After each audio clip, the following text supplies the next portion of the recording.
welcome. Good afternoon, everybody.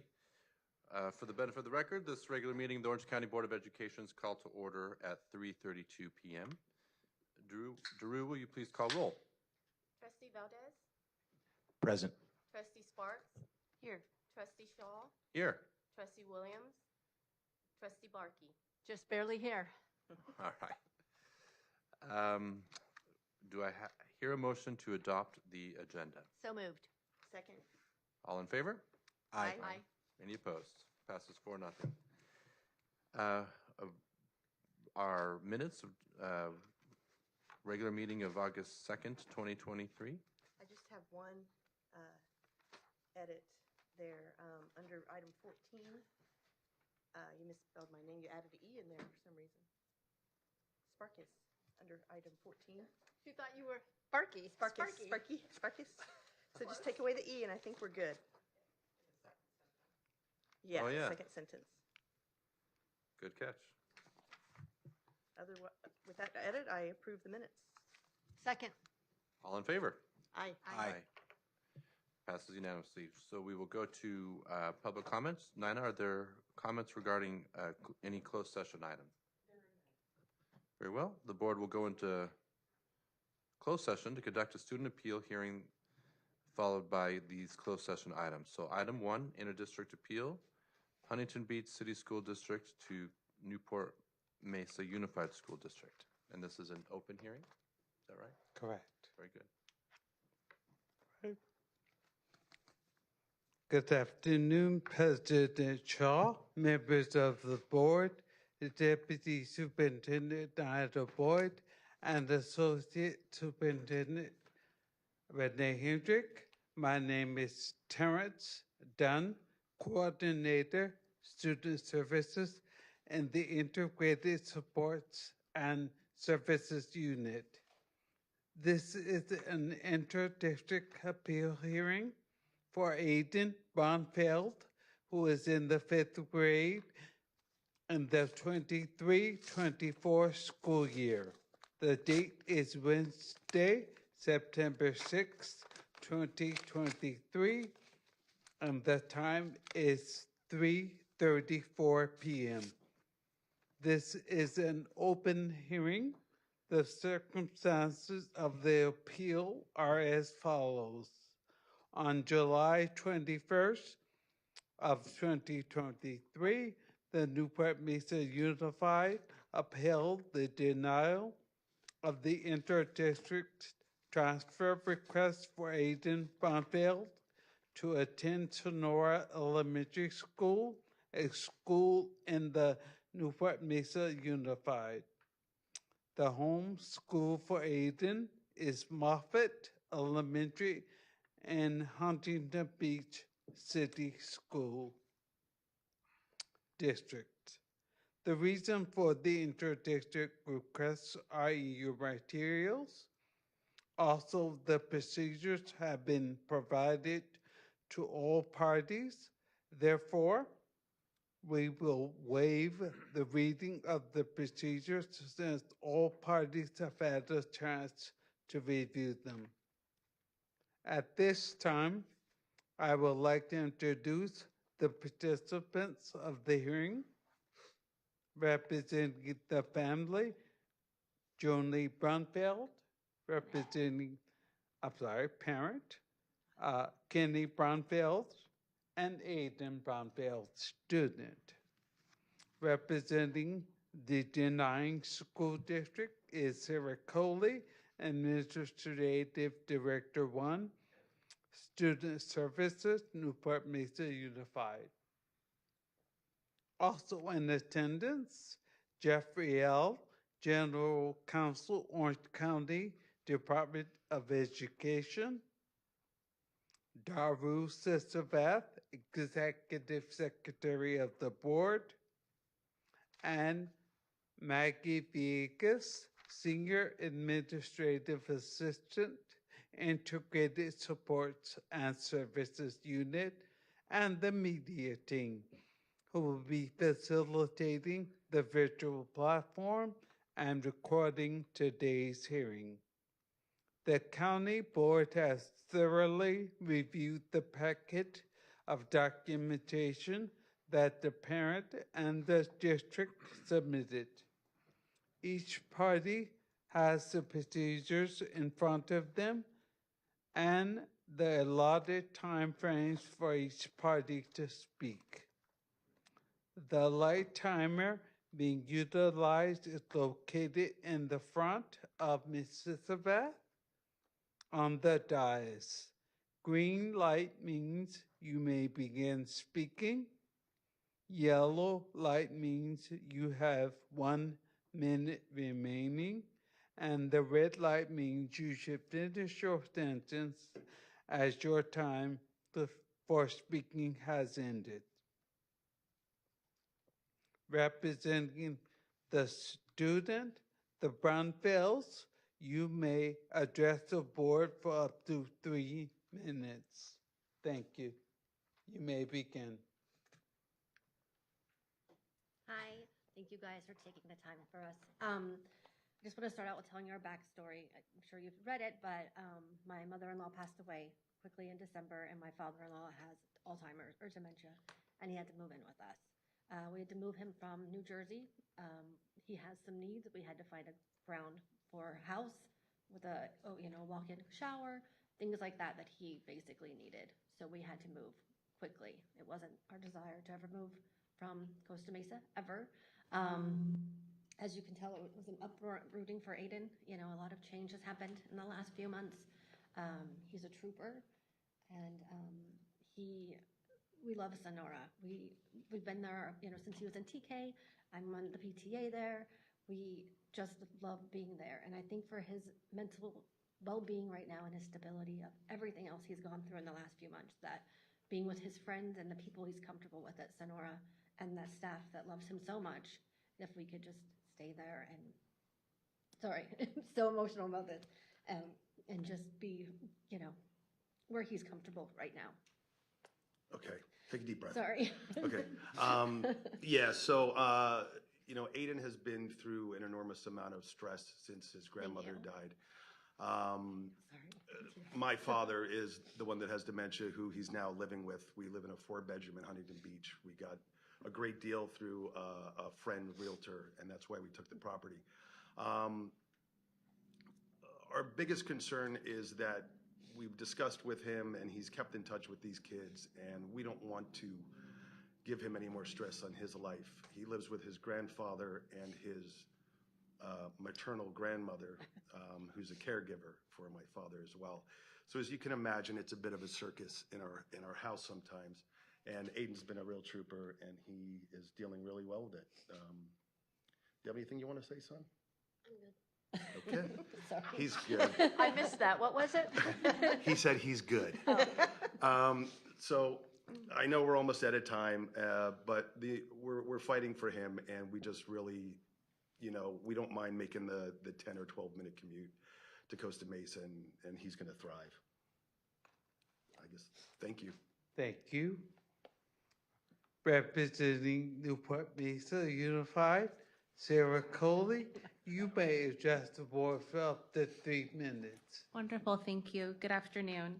So as you're aware, the district is a basic aid district and does not receive apportionment funding based on the students enrolled.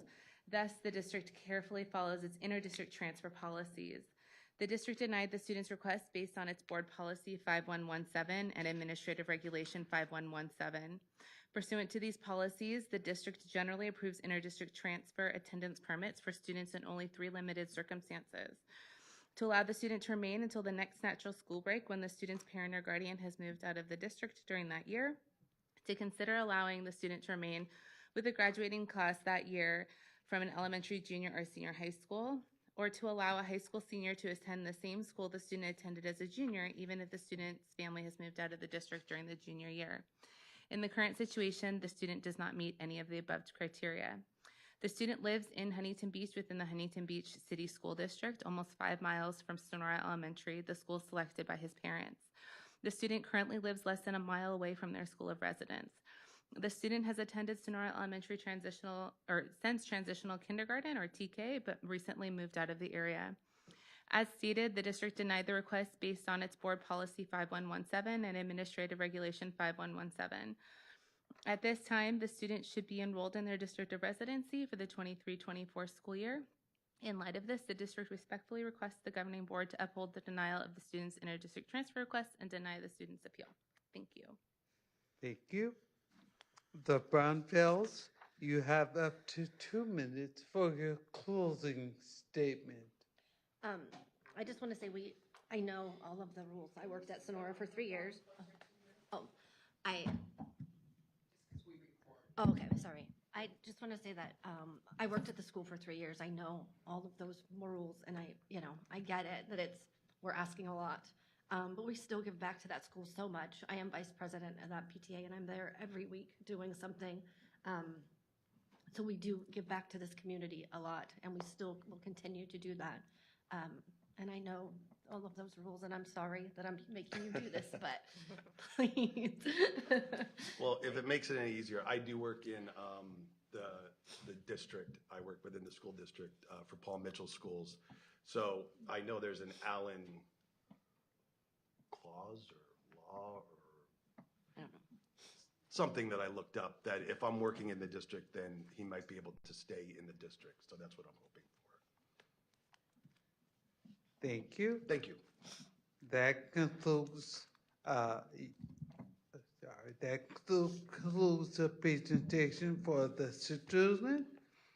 Sarah Coley, you have 2 minutes for your closing statement. Sure, thank you. So as I shared with the family in the interdistrict transfer appeal, this is by no means personal to them or their situation. It's just according to our district policy that we have to deny, and we deny fairly and equally to all families who are in the unfortunate position that they have to go through the process. I've reviewed Aiden's file and have talked to the principal, and he is a great kid and a wonderful student, and so should it be approved, we would be glad to continue supporting him at Sonora as a wonderful student there. Thank you. Thank you.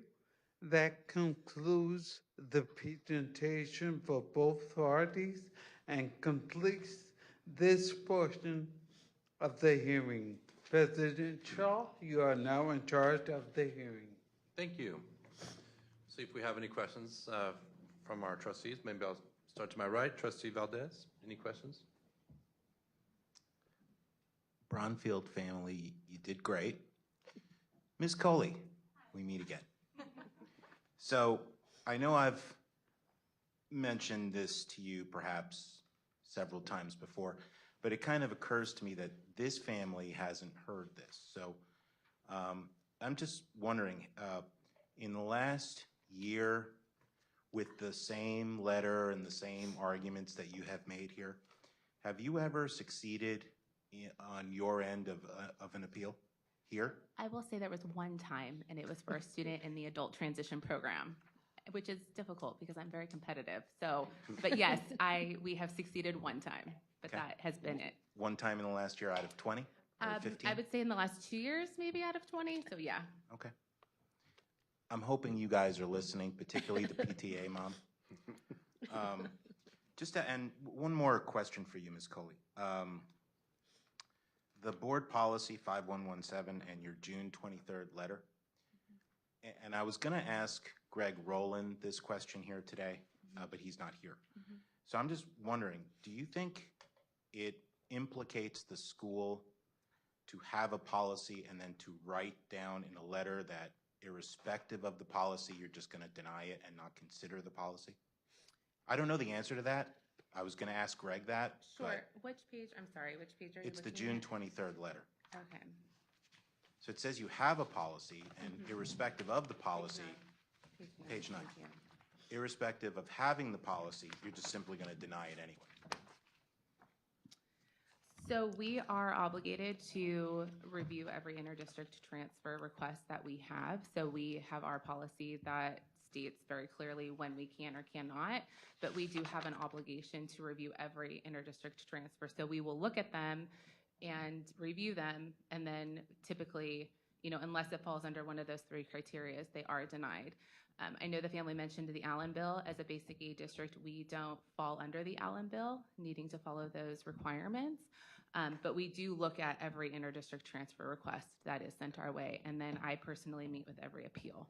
I'm just saying that Yeah. the letter seems to indicate to me that you have a policy, and irrespective of having the policy, you're just simply going to deny it. So I think that we could Did I reword read it. that wrong? No, I think it's where, I think you're reading the part, right, where it says where there's a process for the interdistrict transfer request. Is that the part you're referring to? It says Newport Mesa Unified School District is not accepting any interdistrict requests at this time. Mm-hmm.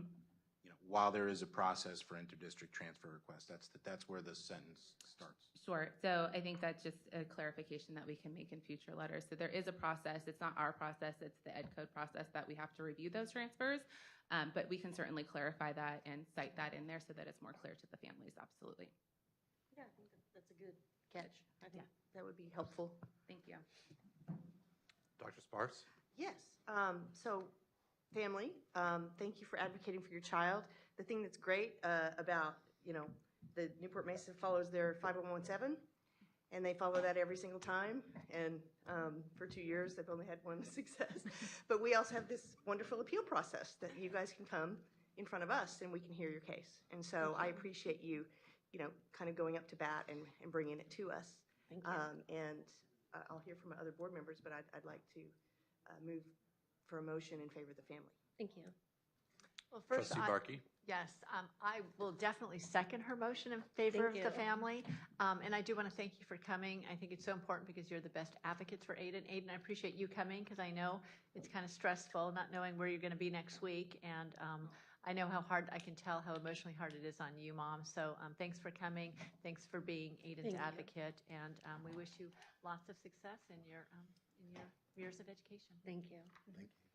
So Aiden, I wanted to tell you, in case you didn't know, my oldest son is in high school, and we live in La Habra. His high school is called Sonora High School. Did you know there was a Sonora High School? No. No, now you've learned something. It's up in La Habra, where we live. But I want to also ask you, what is your favorite subject? Math. Oh, good move. That's not a lot of kids' favorite subjects, but if you can learn math good, you'll be well on your way. That's stay up on your math. That's a good thing to know. So, And I just want to add one thing to the mom, Joni.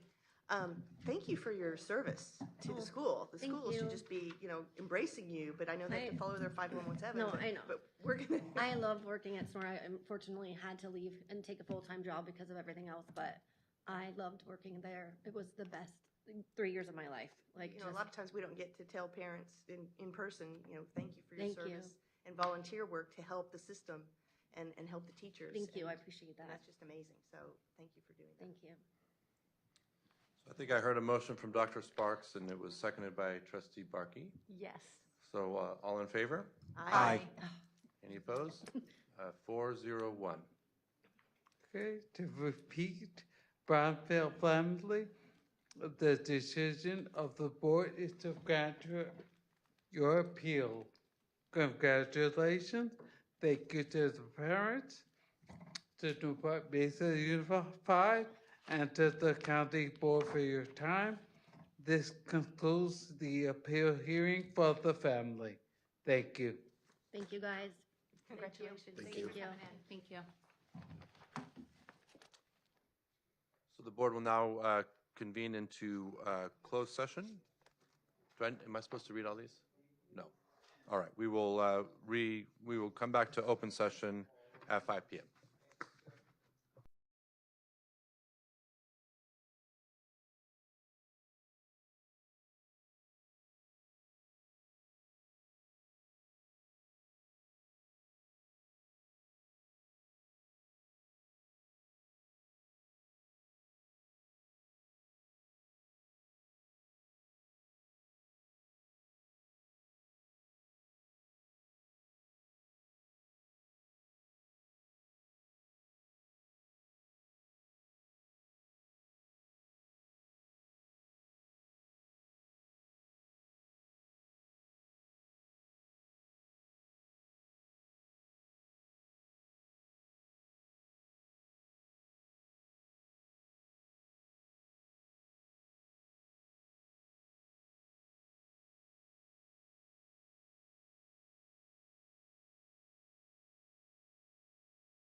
Good evening, everybody.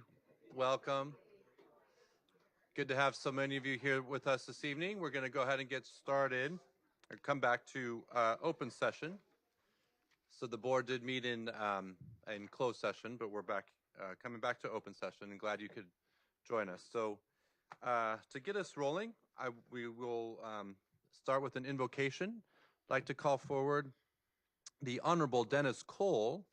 Amongst the many hats he's wearing is the chairman of DULA for the Sheriff Advisory Council and director of District Partnership and Operations for us here at the Orange County Department of Education. All right. Thank you very much, President Shaw. Would you join me in prayer according to the manner of your custom? Our gracious Heavenly Father, we thank you so much for this time to gather. Thank you for everyone in this room who has a heart to serve our students across Orange County and to serve our communities to make it a better place for all of our families. And we thank you that you are the one who gives us every good thing, that our work and our relationships all come from you. We are so grateful to have a good God who loves us and who gives us this work to do. And so we pray you bless this time as we talk. Give us hearts to listen to each other and ears to hear what you would want us to do, and help us to make wise decisions. And we just pray this in your name. Amen. Great. We will proceed now to Pledge of Allegiance. We are honored to have with us the former mayor of Monterey Park, the Honorable Betty Tom Chu, to lead us.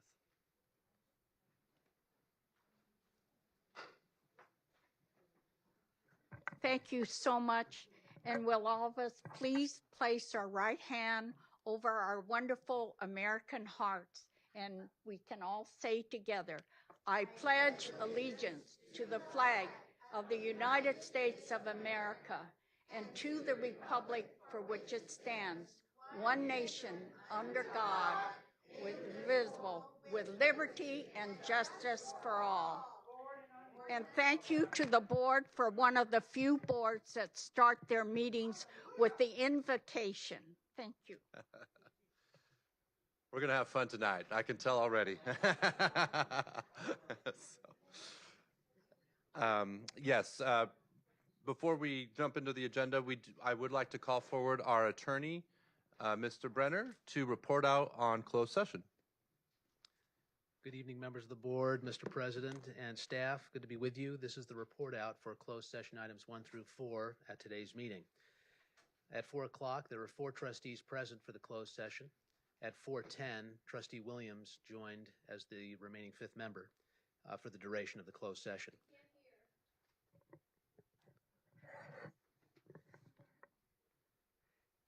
The board had a discussion and received an update from council regarding all 4 closed session items and took no action with respect to those items.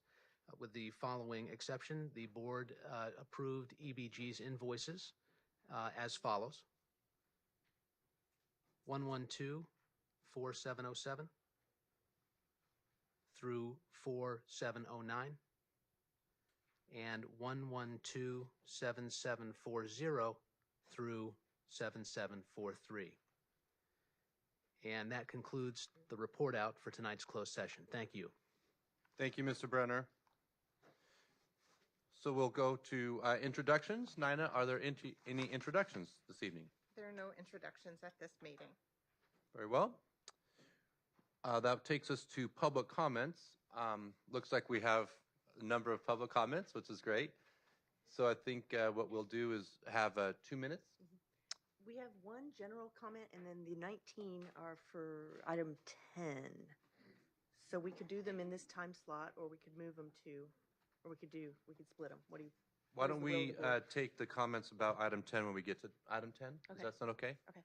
All right, so we only have one general comment? That's right. So Len Beckman, you're up.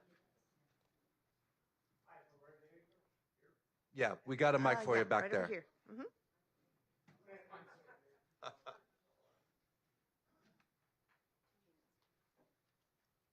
Thank you, board, for listening. Testing. Very good. Very briefly, the famous author and educator G.K. Chesterton once said, "Education is simply the soul of a society as it passes from one generation to another." Evidence you live in fantasy is why you are ignoring, I guess, the infiltration of foreign adversaries like the Chi-Com subjects, we'll talk about that another time, and domestic ideologues, because you're more transfixed, our culture is, with mutilating teen breasts and penises and teaching 9-year-old males to perform oral sex on same-age kids. I guess training for pubescent ejaculations a couple years later, unless blockers were used to destroy adolescence. 3 decades ago, I fought with Santa Ana Unified about turning the school over to Planned Parenthood porn predators and their despicable comprehensive sex ed. You and I, folks, and the kids, we all lost. John Dunn and Planned Parenthood won. It really is time for all of you to look at him here and see what we all see out here. You don't own the kids, please. And the good news is you're gifted kids in local parentis, in place of the parents. For 1,080 hours per year over 180 days. Teaching core subjects is really the only purpose, but we've become the lapdogs for the Queen and King Tuts. That's the teachers union thugs, or, basically like BLM's UTLA president, precisely. We have great teachers, guys. We have great teachers in this county and throughout, but Puberg got $119 billion last year, while our kids got a 25% dropout rate, and the other 75% graduated at 35% proficiency. Not in Orange County, but that was the second largest peer ed district in USA.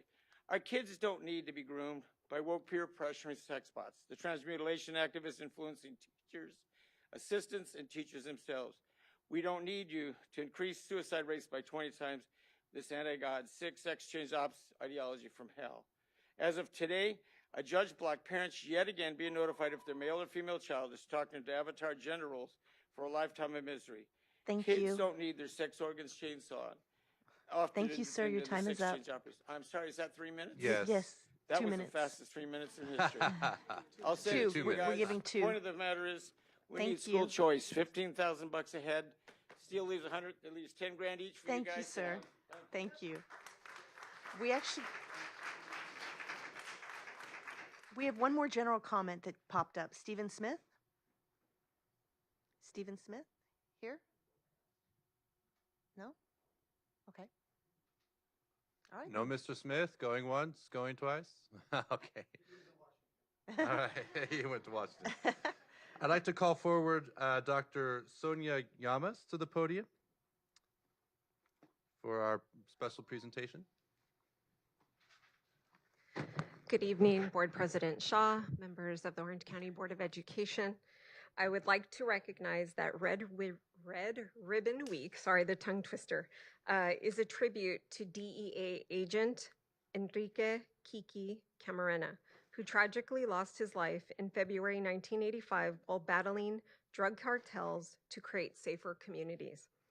This week-long Red Ribbon event was initiated by students in Kiki Camarena's hometown of Calexico, California, where they wore red ribbons and pledged to remain drug-free in honor of Kiki and all those who have made sacrifices to make our communities healthier.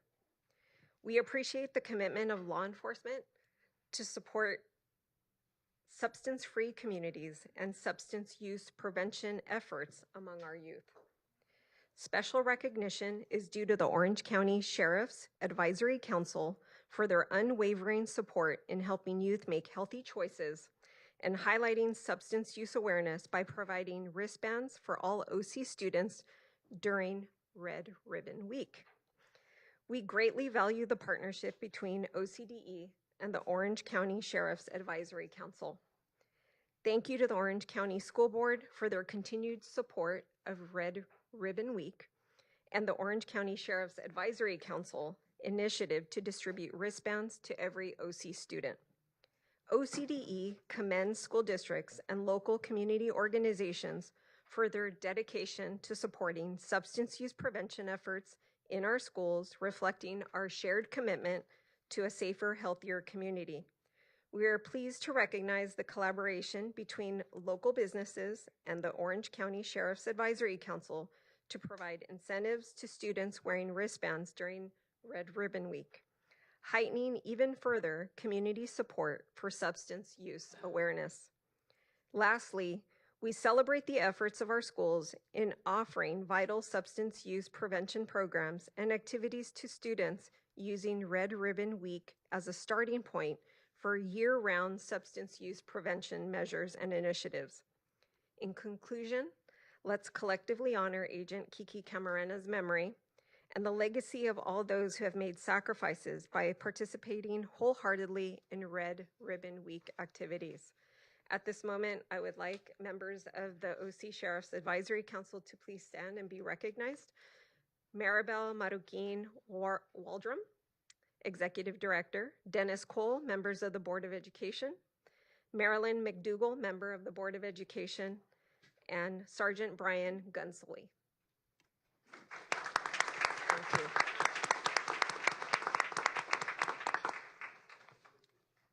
Terrific. I would just add one comment. I once heard Agent Camarena's son speak at a breakfast I was at. It was really quite moving. I believe he's a judge down in the San Diego area, and you know, he was just a young boy, and obviously his father was killed, and it was really touching to hear him. And he had a tape of President Reagan calling his family and offering you know, his condolences, and it was really quite a deal. But really glad we're doing this. And I just remember, you know, when I was a kid growing up, we talked a lot about, you know, just say no to drugs, and I appreciate, you know, everything we can do to share that message. So I don't know if anyone else had any comments, but Thank you for the ribbons. yeah. Or the wristbands. All right, so we need to formally adopt the resolution here, item number 3. I'll second that. Wonderful. All in favor? Aye. Any opposed? Thank you, folks, for your great work. So appreciate you. Okay, we will now recess the regular meeting of our Board of Education meeting to a meeting of the Orange County Department of Education Facilities Corporation. So for the benefit of the record, the meeting of the Facilities Corporation is called to order at 5:16 p.m. Will Daru please call roll? Trustee Valdez? Here. Trustee Sparks? Here. Trustee Shaw? Here. Trustee Williams? Present. Trustee Barkey?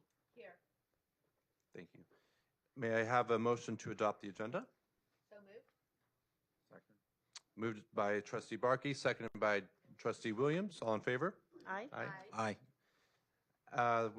Can I hear a motion to approve the minutes? So moved. Second?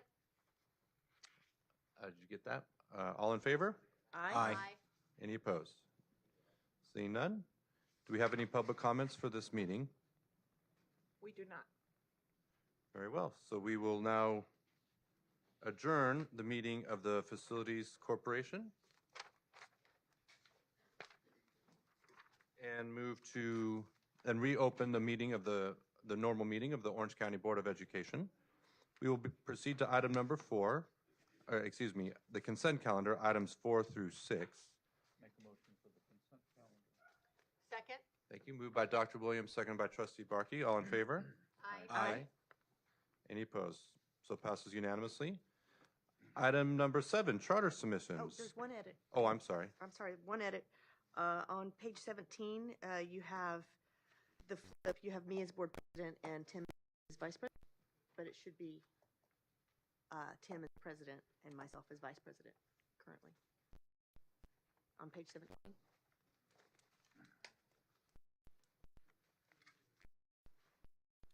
You're right. Yep. There it is. And they look correct. I didn't catch that. Lisa. Okay, so that was item 5. Okay. Anna, are there any charter submissions this evening? There was one charter submission submitted. California Public Legal Academy submitted their appeal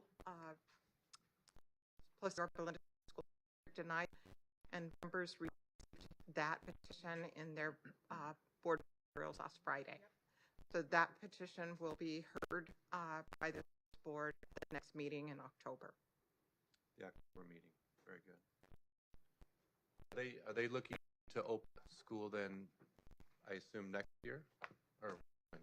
I believe Next school year. So we got You have some time. All right. Very good. Thank you. Well, So- it'll come October, and then you will take a vote in December. It's December time in terms of approval. Very Denial. good.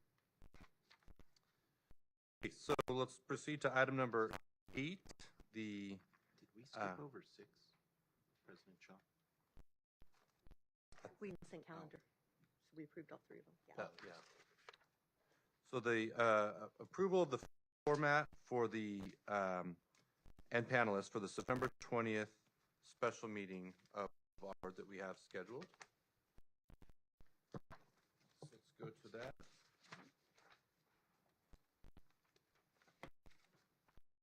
Dr. Sparks, have we received all panelists' bios?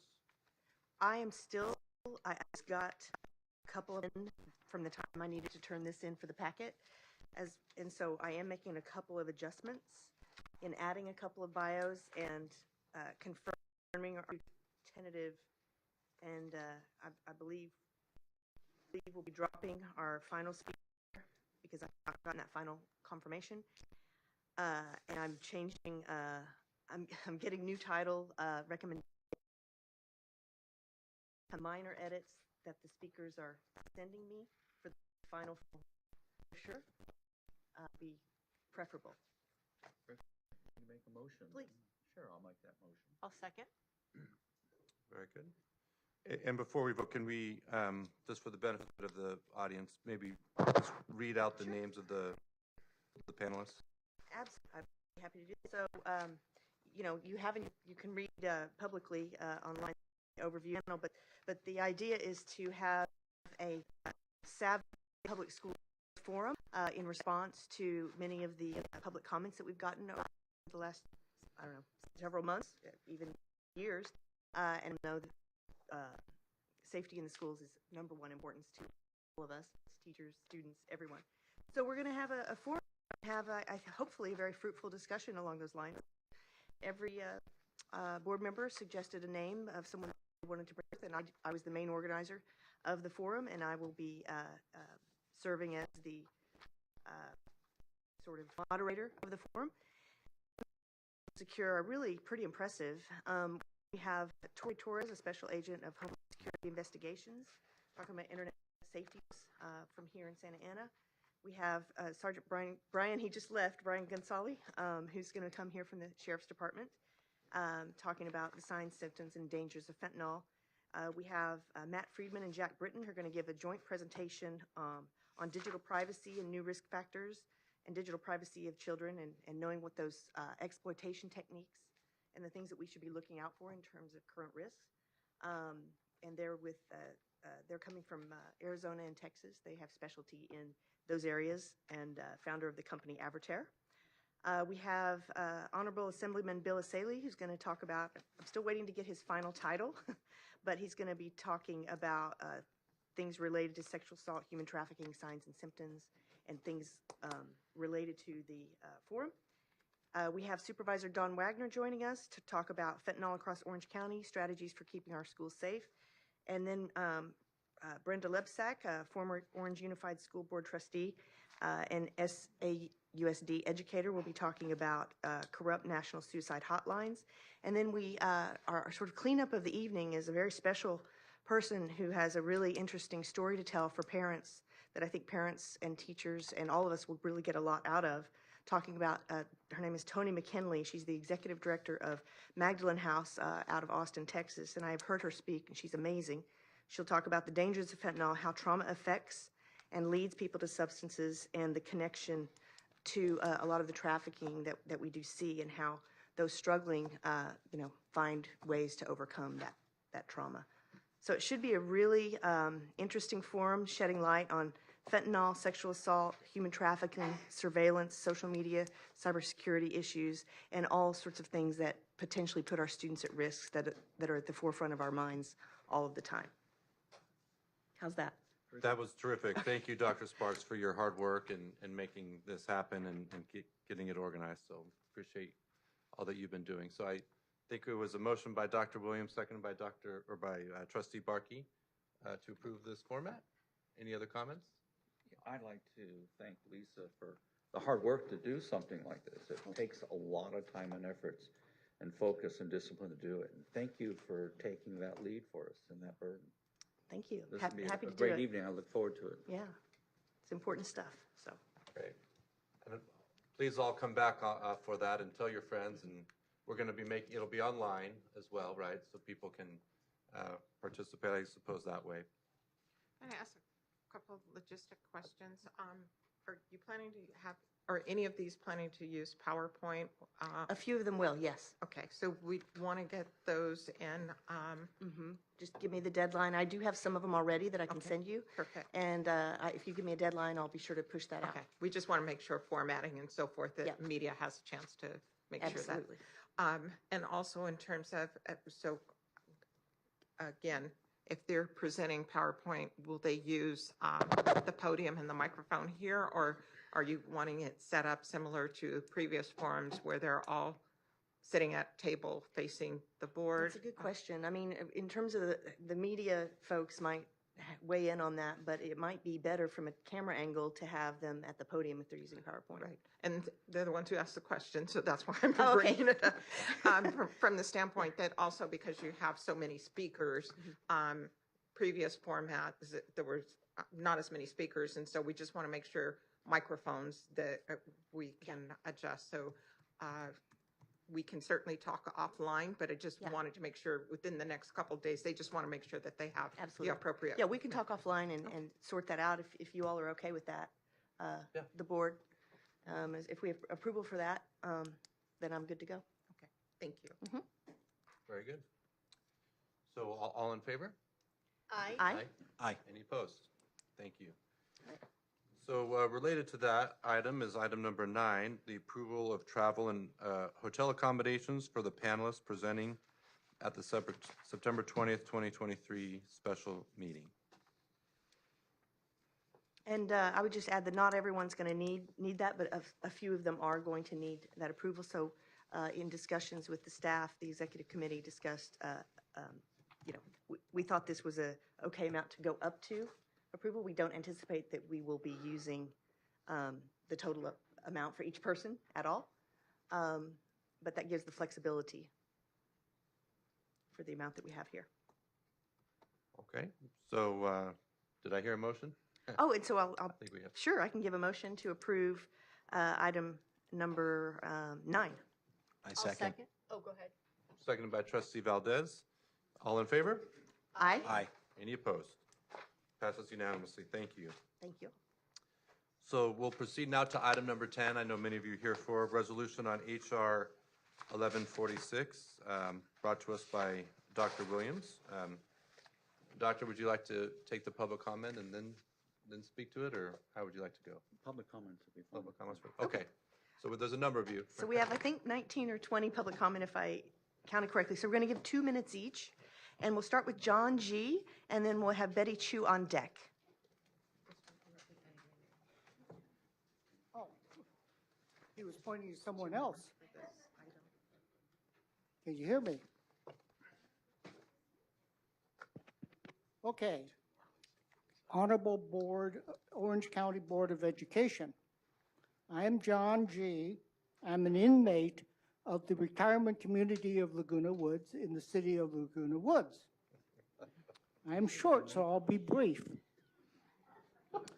As a Chinese American, I urge you to approve your Honorable Board's resolution to support HR 1146 to protect K-12 education from communist China using the Confucius Institute as a hostile intrusion into American life, culture, and education. Oh, I forgot to tell you, I'm here representing the Chinese American Citizens Alliance Lodge of Orange County. It is part of a national organization formed in 1895, and it is the oldest civil rights organization in the nation. Okay, I'll proceed. Personally, I find that the Confucianism Institute contradicts Confucius' teaching of personal responsibility government's responsibility to foster national harmony and welfare of their subjects, respect for the truth. Remember, communism is founded on class struggle and conflict, collectivism eliminating personal responsibility, supremacy of the Communist Party over the rule of law, supremacy of the Communist Party over the welfare of the people, dominance of the Communist Party over the rule of law, and governing through tyranny. Communism seeks to destroy freedom of speech, thought, public property, and the free market economy. So I urge you to approve your resolution as soon as possible. Thank you, sir. Betty Chu and Jan Kili is on deck. President Shaw, members of the board of whom I am so proud of. As a representative of the Chinese American Citizens Alliance, the Greater San Gabriel Valley Lodge, we support Resolution 1146, sponsored by Congresswoman Michelle Steele, by far the most outspoken elected and probably one of the very, very few elected Asians protecting this nation from the Chinese Communist Party and its controlled government. We also, with most enthusiasm, support Dr. Williams' resolution that goes beyond HR 1146 and applies to California K through 12 schools. The Confucius Classroom books, lessons, programs, and events are completely controlled by the Chinese governmental entities under the communist contracts. This resolution, Dr. Williams, will expose the infiltration of the communist Chinese government in our K through 12 schools, over 500 of them in this nation, and it will expose it through the Confucius Classroom programs. This is a necessary protection for all of our young, vulnerable students to protect them from communist indoctrination and propaganda. This is particular and extremely important timing, since many of you are aware of the news that China has accelerated its threatening actions in America to achieve its declared goal to become the world's leader. For disclosure purposes, you heard what John G. said about the Chinese American Citizens Alliance, the national organization. We have been strong advocates of Proposition 209, the constitutional protection against racial preferences, as well as other civil rights issues. Thank you, the Board of Education of Orange County, for being consistent over the years on the issues of parental and student rights protection. Thank you, and Betty. for encouraging academic education Thank you, over Betty. Your time is up. controversial indoctrination. Thank you. Jan Kili and Michelle O'Brien is on deck. Hello, distinguished members of the board. My name is Jan Kili. You can probably tell that I'm not part of the American Chinese, but I do have something to say about the communism. I was born and raised in former USSR, and I know I'm going to give you a little bit perspective of where it started. If you all want to go to YouTube and look at the defector in 1985 of KGB, Yuri Bezganov, you'll understand how it all started. It started with Khrushchev in UN banging the shoe on the podium and said, "We will destroy you from within." And this is when it started, really. It started in 1965, okay? And now we see the true labor, and the Chinese were so smart enough, and they took it, that mantle after the Soviet Union disintegrated, and they continue to destroy us from within. If you look at that 12-minute interview on YouTube, you'll find out that not only that they're trying to destroy our education, but you'll see that the beginning of DEI, CRT, it's all there. They devised a 6-point plan and introduced it into the universities, and they said that it takes about 15 to 25 years to indoctrinate a couple of generations and now we see the fruits of that labor. And the Chinese Communist Party, with the Confucius in our now K1 through K12, including the colleges and universities, continuing to destroy us from within. So thank you, Mr. Williams, for introducing this very important 1146. And I hope that everybody will support it, and we should stop it at any means necessary, because this is not the America that I came here as a refugee in 1977. I do not recognize it anymore. So please help us fight it. Thank you. Thank you. Michelle O'Brien, and on deck is Sean.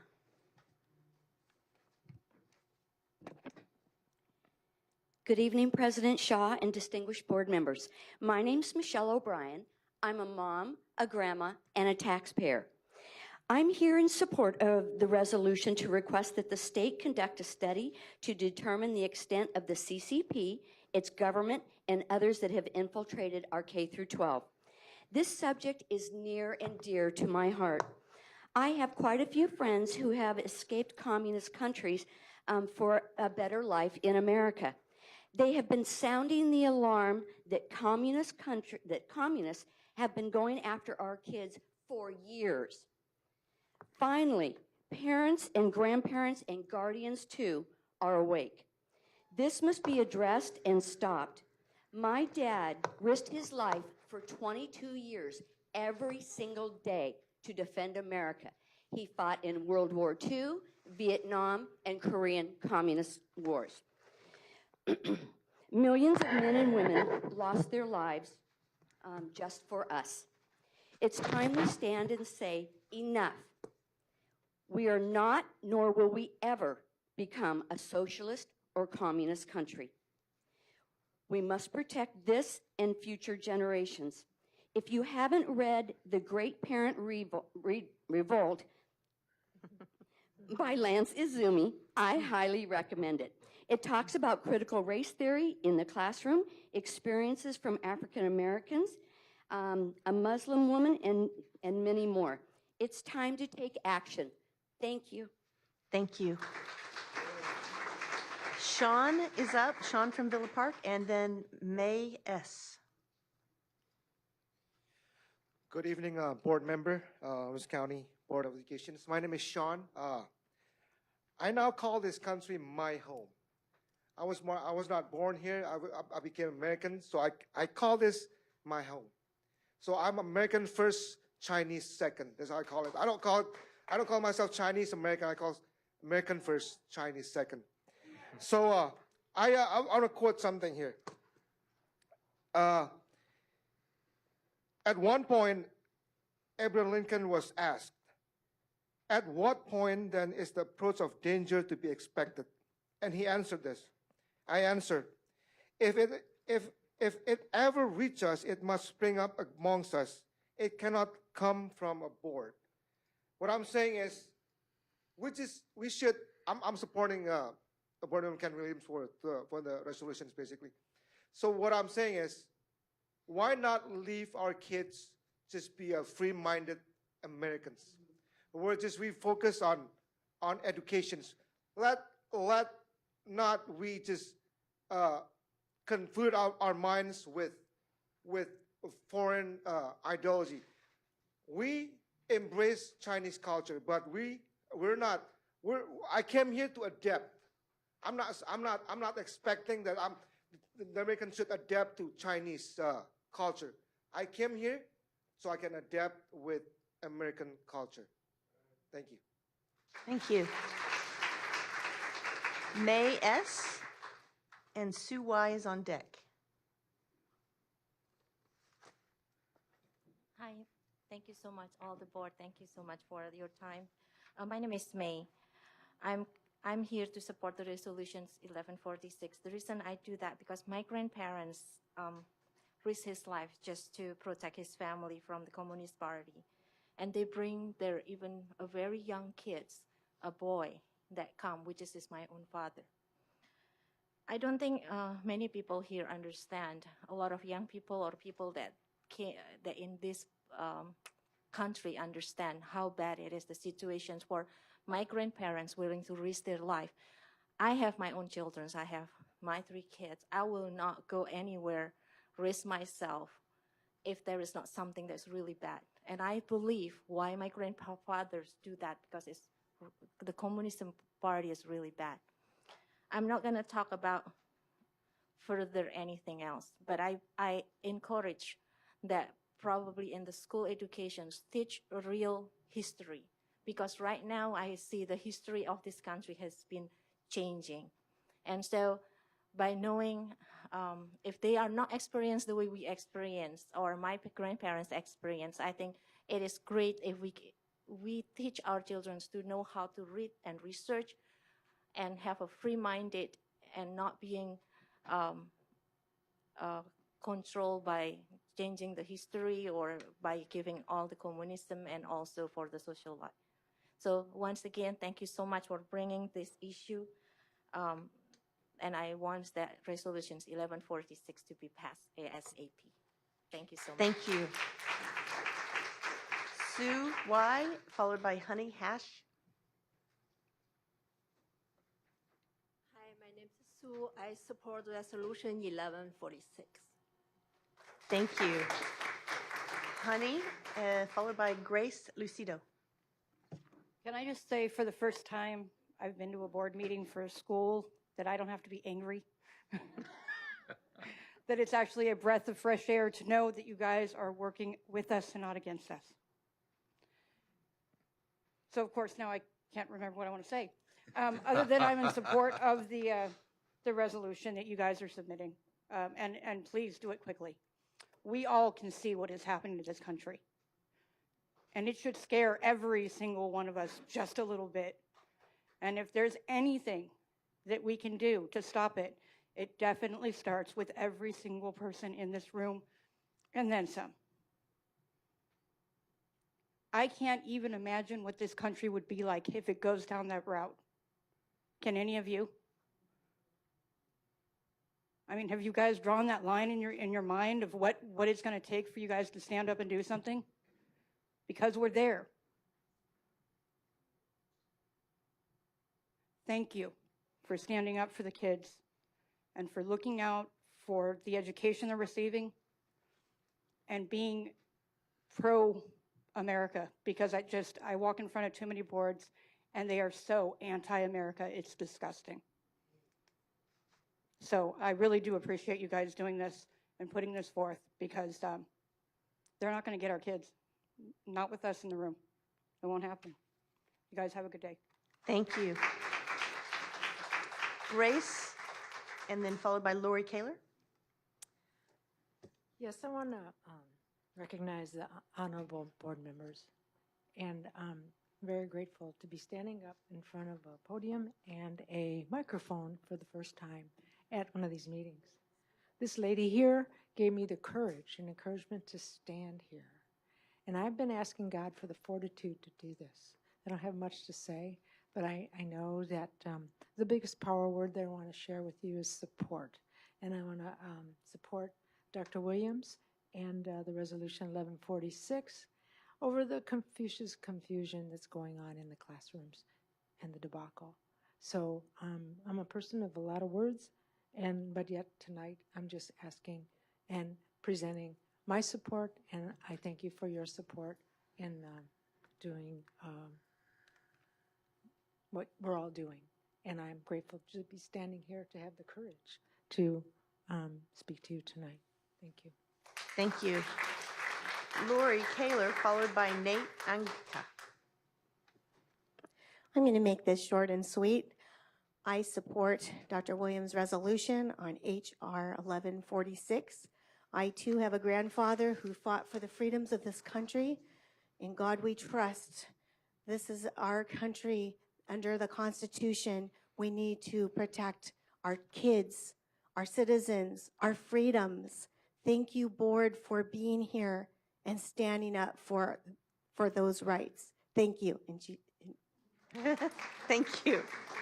Nate Anka, followed by Mike Tardif. Yes, hi, my name is Nate. Today I'm going to identify myself as Big Mike. It's coming out. It's going to be in the news. And I just came from Wuhan. You guys are being so fool, so stupid. The new drugs, the new disease is coming out. It's called BS 24/7. Be ready. BS 24/7. And I'm so surprised. First time I don't have any Antifa outside. And none of you board members wearing a diaper mask. And you're not Karen. The only time I see Karen is someone who in the car wear diapers. And yes, I just came from Wuhan, and no joke, you guys are being fooled.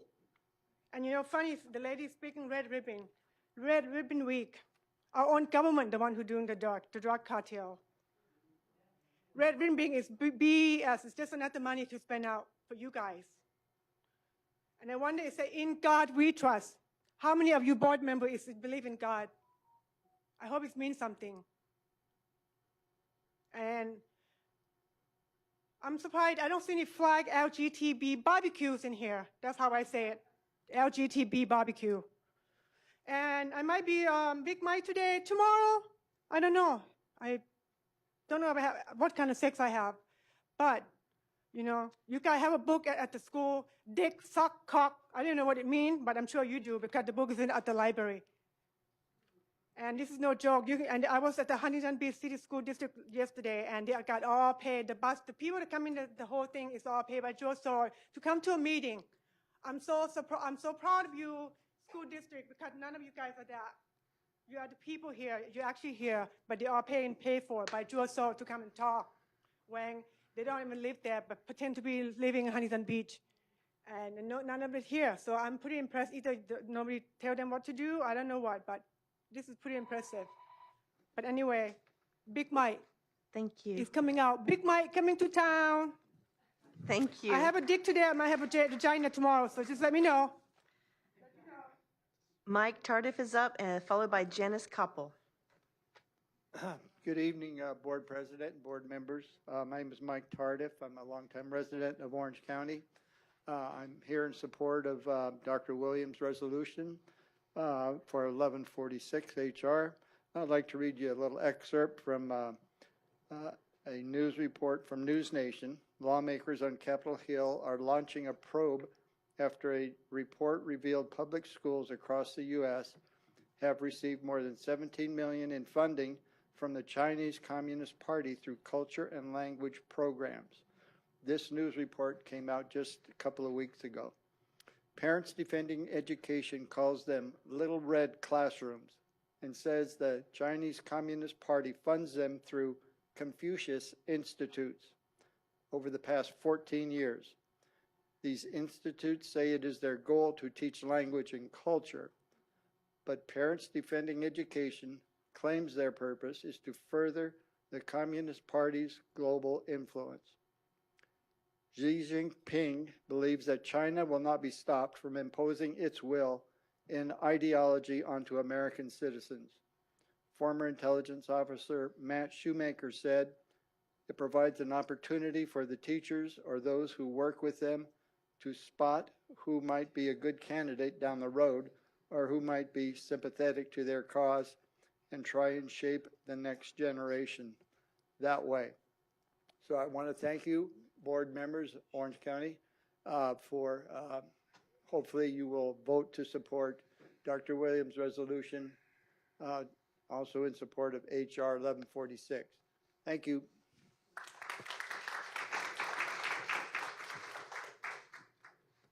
Okay, thank you. We have Janice Koppel, followed by Rosie Avila.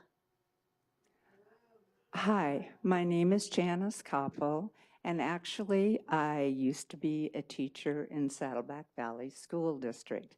And I do want to say to all of you Board of Trustees, you have always advocated for the children and you have always supported we teachers. So I really appreciate that. Really happy to see that Dr. Williams put out HR 1146. Thank you for doing that. Thank you for protecting our children from the curriculum. And I know that you do watch over our curriculum and you are watching over what is happening in our schools. Thank you so much, and I do hope you approve this resolution.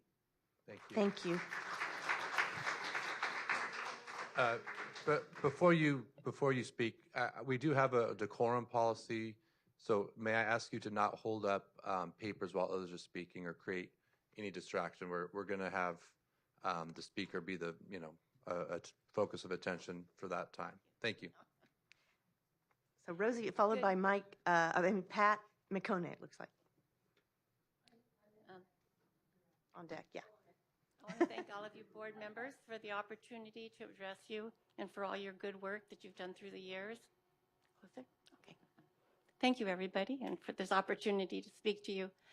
I come here as a school board member for 17 years in Santa Ana Unified, but really I come here because I'm a mother of 5, a grandmother of 12, and we cannot be too careful what our children are taught, because what we teach them, the influences we bring into them is what produces the type of person that we have. So I'm just so supportive of this resolution that finally there's some people investigating what is happening in our schools. For years and years, people just all go with the flow and it's okay. But it's no longer okay because we have seen more and more pieces of the picture of what is happening to our country. And so we do have to be very, very diligent as to what is happening. We've seen all of our children grow up to become socialist advocates. And socialism is a wonderful thing, except that it's so contrary to who we are that it has to be enforced with the strong arm of communism, which imprisons everybody, silences everybody. And because that's the only way. People don't want to live under a socialist communist system. So it's very tyrannical. I was born in Guatemala, and when Guatemala was becoming communist, my dad started speaking out because he had come from Europe and he had known about communism. But we came here, but he had just become a Christian through missionaries, and then he sent my oldest brother to school in Guatemala. Is that a stop?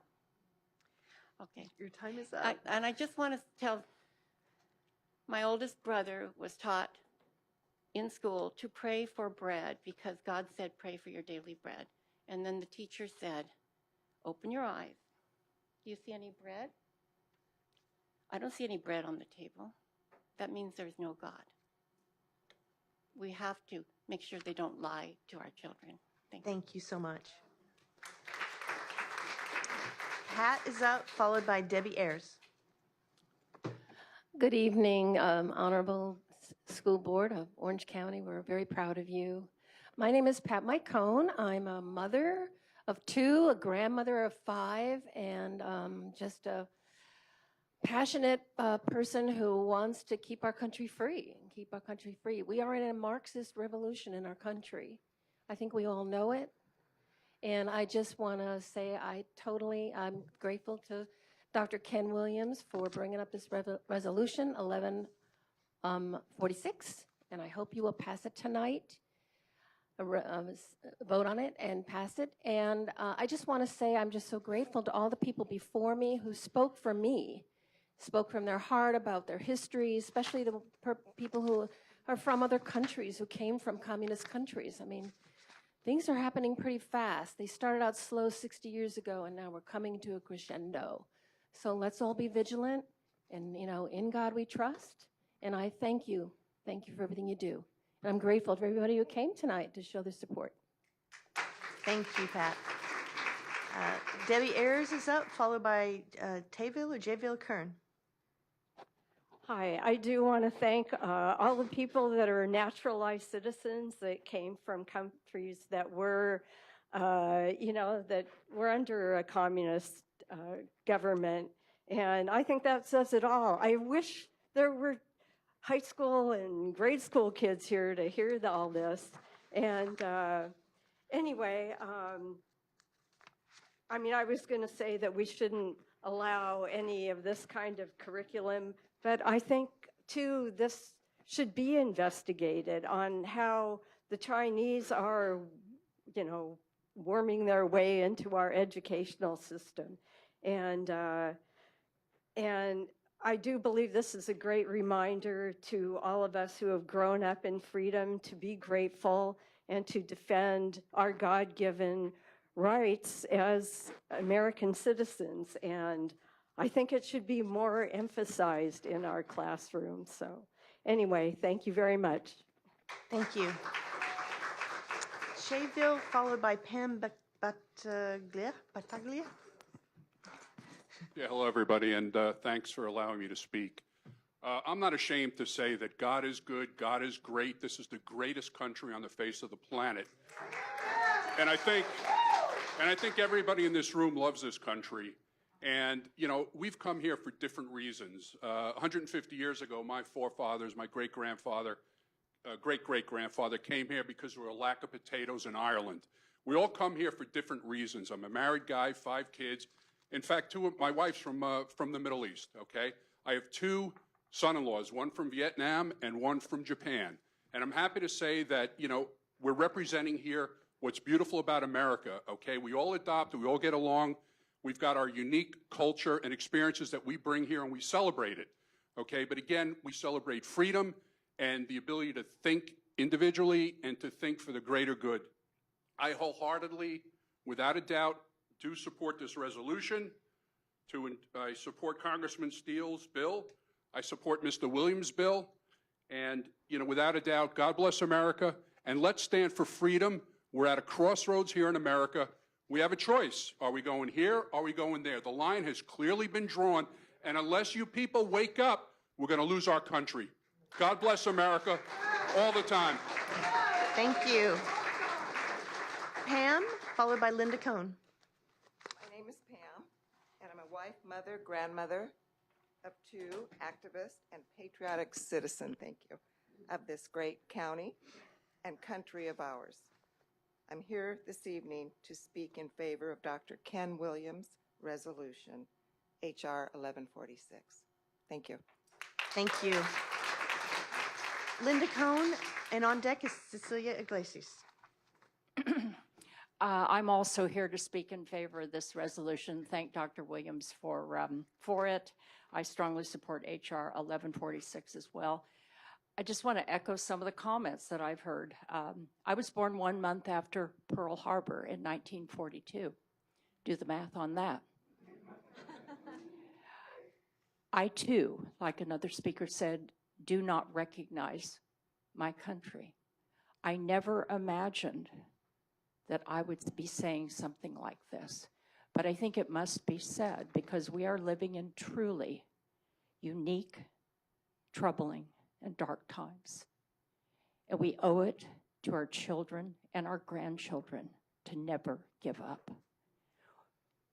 It is our prerogative to make the choices as to whether or not we are going to do everything in our power to turn this country around for the sake of those who follow us, or let it fall victim to totalitarianism.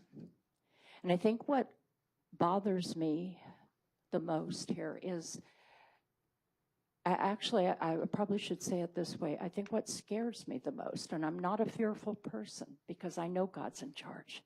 I think what scares me the most is how many of our citizens are coming to accept totalitarianism as almost like the new norm. So I'm saying to everybody in this room, and I'm saying to everybody outside this room who may hear my voice today and in the remaining days that I have, stand up, fight back. We have a country to save. We truly do have a country to save.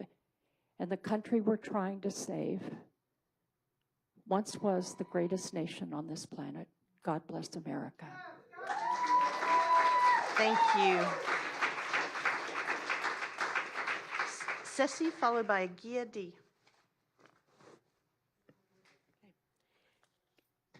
Good evening, board members. My name is Cecilia Iglesias. President Shaw, congratulations. I am here in support of House Resolution 1146, sponsored by Congresswoman Michelle Steele.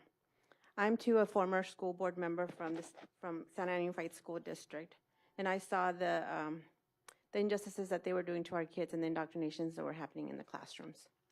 That's why I stand up for those parents that are not able to be here, but I know that they would want me to speak for them because they don't want things to repeat from the countries that they've been coming from.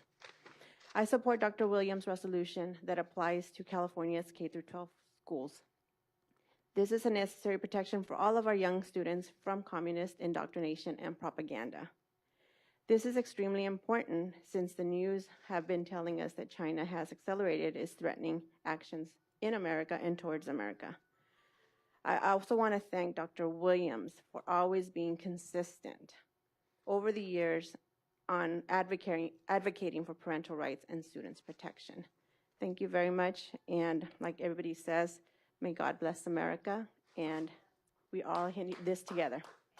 Thank you. Gia, followed by Patty. Hi, thank you for allowing me to speak, and I totally support and hope that you pass H.R. 1146. I was born in the Philippines, and my father was a lifer in the United States Navy very proudly. And when I became a U.S. naturalized citizen, it was a great, great honor because this country is a melting pot where we can come from all over the world and assimilate and be proud. We can still celebrate our culture, but also be proud Americans. And that's what I love about this country. This country is the beacon of light on the hill that all the other people in the world want to come here because they know that this is a country of opportunity and freedom where they can pursue their happiness. Except for the leaders of other countries that are communists and tyrants, they're a little bit jealous, so they can't enslave their people in communism and tyrannical domination if they keep escaping to America. So this country, we have to protect it. This is the beacon of light. We love our country, and God we trust, as we all said.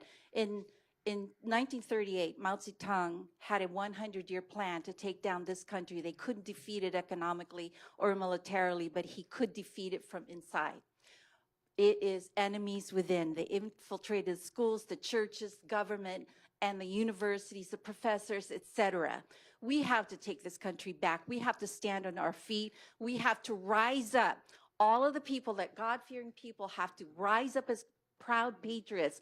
I have 9 nieces and nephews, and I fear their future. Okay, I fear for their future because I want them to love this country. I want them to have the freedoms. I want them to know what it's like to be absolutely free to pursue their dreams and their opportunities. And when we are choked by tyrants and communism, by the CCP, all that freedom is gone. And all we will have in this country is darkness. And that is not us. We are God-fearing people, and God is our love and light inside of us. And we must be the ones who shine that light all around us. So Thank you. we must rise up, all of us. Thank Rise you. up and fight for this country, the Thank you. families, and Thank you. for the children. They're after the children, and we all know this. Thank you. Obviously, my name is not Patty, but my name is Jesse, by the way. If the famous coach Vince Lombardi was alive today, he would say his famous line, "What the hell is going on out here?" Communism.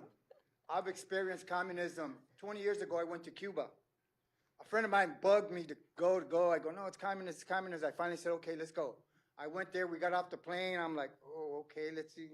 You know, I was a little leery, communist country. We went to a hotel, we went out that night. Do you know what communism does to women? This is what I found out what communism does to women. Everywhere I walked, I couldn't walk 20 feet without some lady coming up to me, young lady, you know, at that time, 18, 20, coming up to me and say, "Oye, papi, te invito a hacer el amor." That means I invite you to make love to me. Only $100, that's all, only $100. And I'm looking at them, what? No thanks.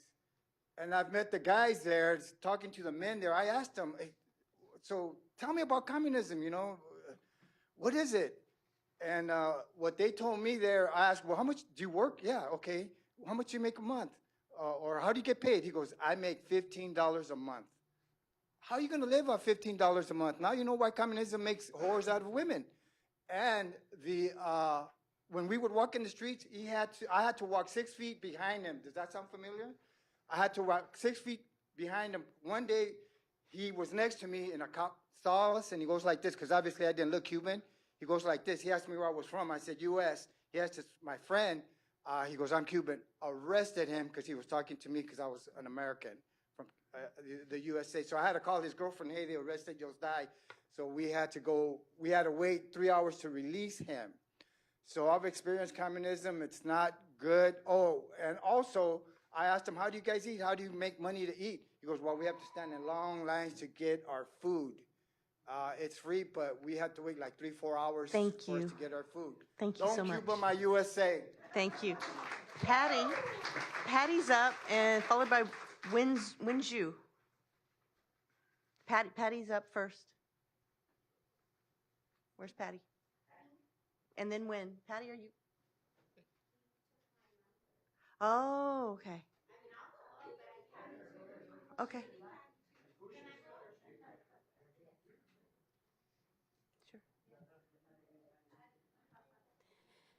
Good evening, Board. I just wanted to say thank you to Dr. Ken Williams for always doing what's right for his community. And thank you to the Board for doing the same every time you sit there. I don't know what communism is like because I'm born and raised here.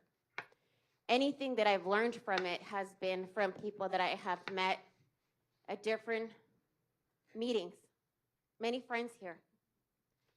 And from what they tell me, it sounds like one of the scariest things that I would never want to experience. So I'm grateful that you want to support Michelle Steele in this because many of us don't know what communism will do to this country.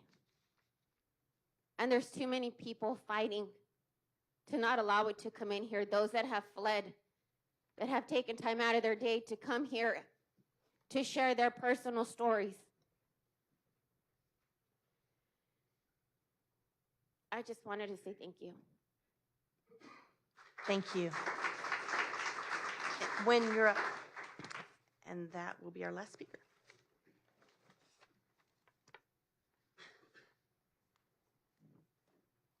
Your Honorable Board of Orange County Board of Education members, and I am Wing Chu. That's my real Chinese name pronunciation. And I was born in Shanghai, and you guys never have any idea how horrible the communist country is. You never feel safe. You never know the police will knock the door. Anytime they can take your family members away and send somewhere you never know. No trial, no trace. It's just one person disappeared. That happened in 2019. They Chinese, I say the troop arrested more than 1,000 Hong Kong students. And those students right now, no one knows where are they. Okay, I make some script. Okay, I just want to have give you guys a big picture for what happened in this world, and not just in a little, kind of like a point of view. We need to see a big picture.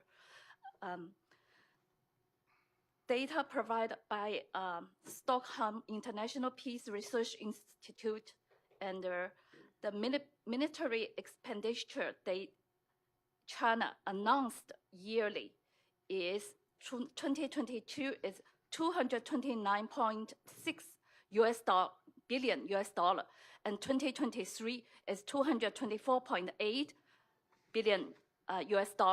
China keeps increasing defense budget as announced 2 digits of their annual GDP in past 23 years. And China just joined the WTO on year 2000. Thank you. Your time's up. Time is What? up. Yes. No, I just stopped. Thank you. It does go fast. Yes, thank you. Yeah, it's amazing how fast time goes when you're at the mic. Well, thank you all so much for your comments. So, all right. I think that was all of our our comments for this item. I do want to thank you. It was very inspiring to hear so many of you. But Dr. Williams, you brought this item, so Yes, I'd turn like this to. time over to you. Yes, Mr. President, I'd like to make the formal motion for adoption of the resolution and hopefully get a second. I have some more words I'll make to a say. second so we can continue. Very good. Well, first of all, I want to thank all 23 public speakers who came here. Your passion for liberty and freedom in this country is absolutely meaningful and incredible. You know, this is a historical moment, I think, in our culture and our nation here, as we're seeing an attack upon normalcy, attack upon Judeo-Christian value system that made this country great, an attack upon those fundamental laws and bills of right that gave us the constitutional right for the ability to speak and to have free speech. And we're seeing council culture, we're seeing this woke ideology in our youth, and they're being taught these things in high school and in college. And I think Congresswoman Michelle Steele's bill, which is H.R. 1146, speaks to a lot of the troubles that we see in our country and a lot of the cultural divide. You know, we see all these pedagogical theories that are being brought in from the college university level. And now they're coming down in the high school, they're coming down to where the rights of parents to direct the upbringing of their children are being attacked and taken away. We looked at what happened in Maryland. The state court there said that parents don't have the right to direct the upbringing of their children, unlike what has been said previously in many Supreme Court rulings in the past. So that will come. But I think we live in a time and an age where there is this rise of Marxism. We've seen it in the Orange Unified School District recall. We've seen that they actually came there and announced themselves, and they're recalling two good trustees, and the lies and mistruths and misrepresentation by the union thugs there is just overwhelming. And by the way, that's an issue that we all need to be involved in, because what they're trying to do, what they're trying to do is silence parents, take away their rights, and impart a new right, gender rights, sexual rights to kids. That is absolutely incredible. New rights for children, taking away the rights of parents. That is absolutely wrong. So this resolution, if I can address to my dear colleagues up here, I worked with Michelle Steele's office on this, and it's amazing. I was actually dumbfounded with what's happening with these Confucius institutes within our country. The large university institutions are taking millions and millions of dollars and promoting the CCP, which is, for those who don't know what that is, the Chinese Communist Party. And the CCP is now coming into the K through 12 classrooms, and the whole purpose of these Confucius classrooms are to silence and distract the critics of communism and communist China. And we've had, again, 23 speakers that are here today that spoke to that. The teachers in these Confucius classrooms take discussions away from the real true issues of China, which is the rights of Taiwan to be independent and have their own government and democracy. We know that CCP stands trouncing their foot upon the Tibet community. They will not allow the discussion of Tiananmen Square and the lives that were lost there for those students who are trying to fight for their liberties and freedoms. They won't talk about what happened to the great city of Hong Kong, which stood as a beacon of freedom and light for over a century, and now that light has gone out because of the CCP. We look at the military industrial complex of what's happening in China with the South China Sea that China is claiming. Or even worse is the human rights abuse to the Uyghur Muslim communities, where they're basically becoming slaves and their work is being exploited.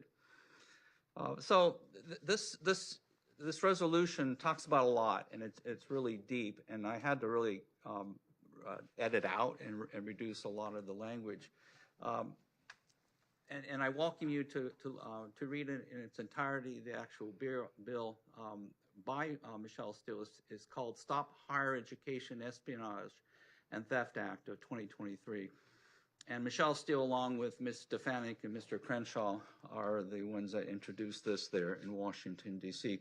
But this resolution, besides endorsing Congressman Steele's bill, it's making a recommendation to the state. And this is where it may take some time, but I'm going to recommend that on our letterhead signed by our board president, we make this resolution request for the state commission looking at what's happening here with these Confucius classrooms. It goes to all the people here in California, such as the state public Mr. Thurman, State Superintendent of Public Instruction, as well as the educational chairs in both the Assembly and the Senate, the State Board of Education, the CSBA, our own county boards of education, and perhaps we could engage Mr. Tom Shealy to help us get this word out and to create a commission that will look at the Confucius classrooms. I do have a question to our respectable Dr. Miramontes. Do we know if there are any of these Confucius classrooms in the theory being taught in any of our classrooms? Not that you're aware of. Excuse me, could you use the mic?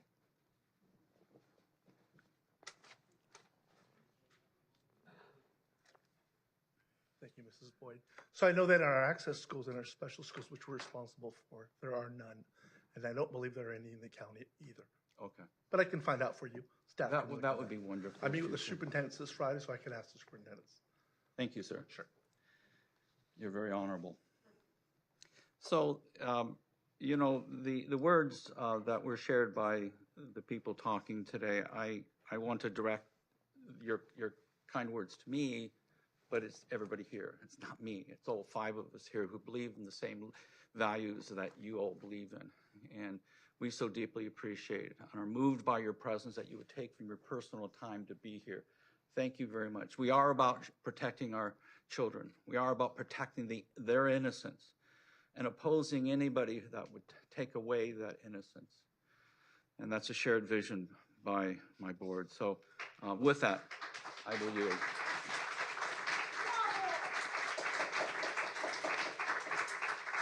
Thank you, Dr. Williams, and I would echo many of the comments. We all know where Dr. Williams stands, and I'm proud to stand with you. Trustee Barkey, do you have any comments? You seconded this motion? No, I'd just like to thank Dr. Williams and the whole board for their support and everyone here showing your support. We appreciate it when the community comes out. It tells us that we're being public servants and serving you, so we appreciate you coming out. Thank you. Trustee Valdez? I just want to say I was particularly moved by 23 people all siding on the same issue tonight, which is rare at board meetings like this. I was particularly persuaded by the Chinese American or American Chinese constituency that came down to speak tonight. That was very moving. My father was a Cuban refugee in 1959 who fled before Castro took over while Batista was still the president of Cuba. So, I mean, I certainly heard a lot of stories. I've obviously never lived in a communist country, although my wife lived in communist Poland before she immigrated here. So even though Dr. Miramontes has said that this is not, these Confucius Institute classrooms are not in Orange County, I still think the resolution is important because we don't want them in Orange County. So. Thank you for those comments. Dr. Sparks? Yeah, I have a few things to say on this. I have more experience with this than you might think on the surface. As an academic myself, you know, I'm sort of in the underbelly of the beast every day, right? And about a year ago, about a year ago, there was an article that came out by VOA talking about the controversial Confucius Institutes returning to the U.S. schools under new names. So that's something that people need to be aware of.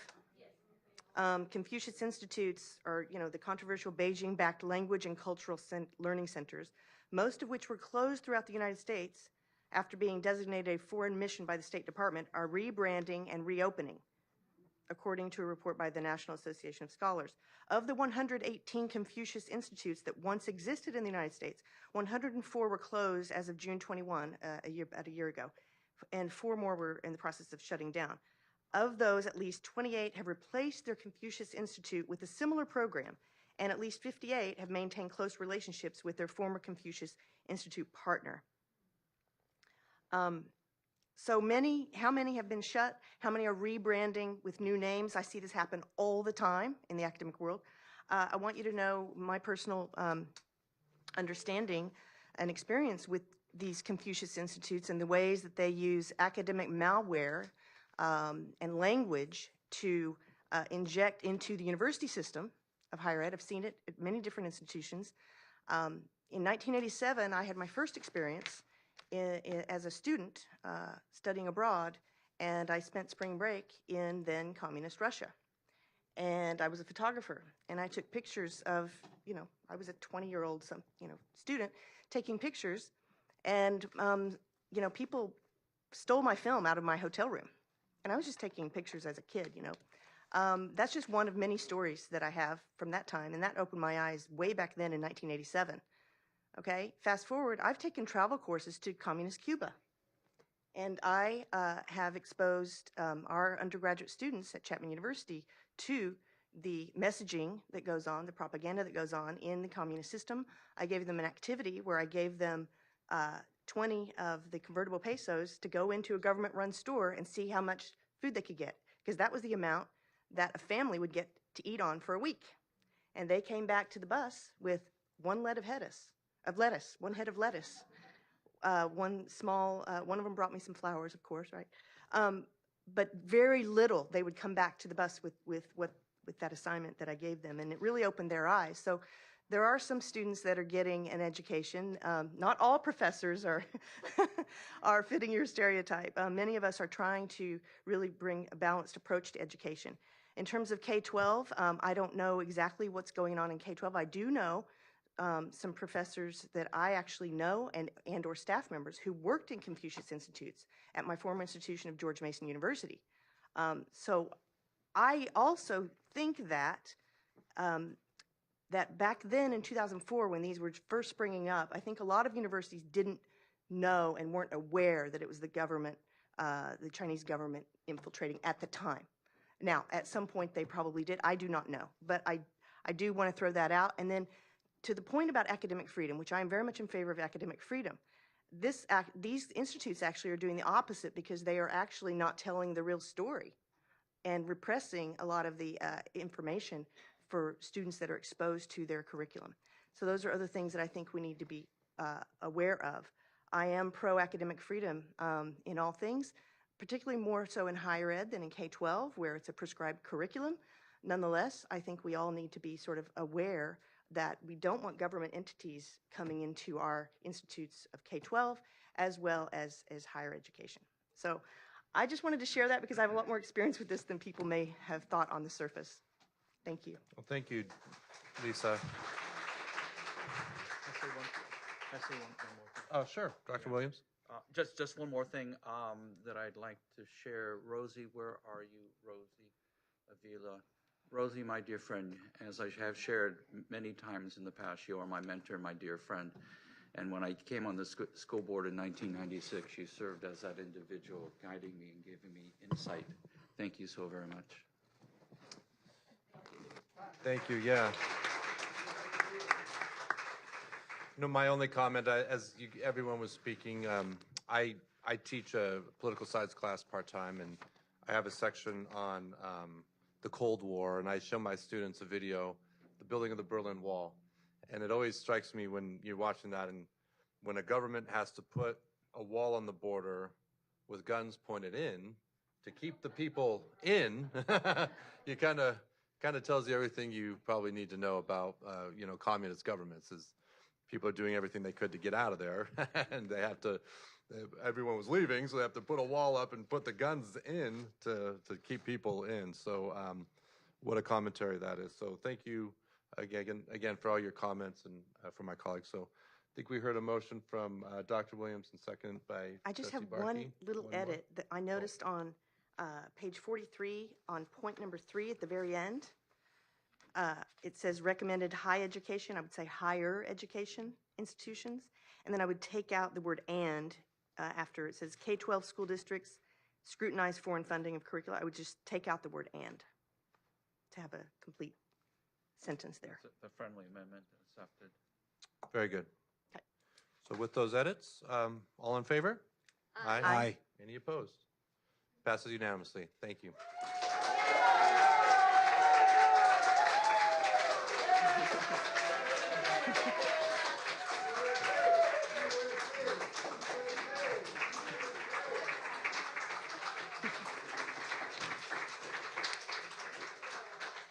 All right. So before we go into item number 11, this will be teed up actually by a video from our attorney, Greg Rowland, who cannot be with us this evening. So I think hopefully we're ready to roll on this. It's just a short video.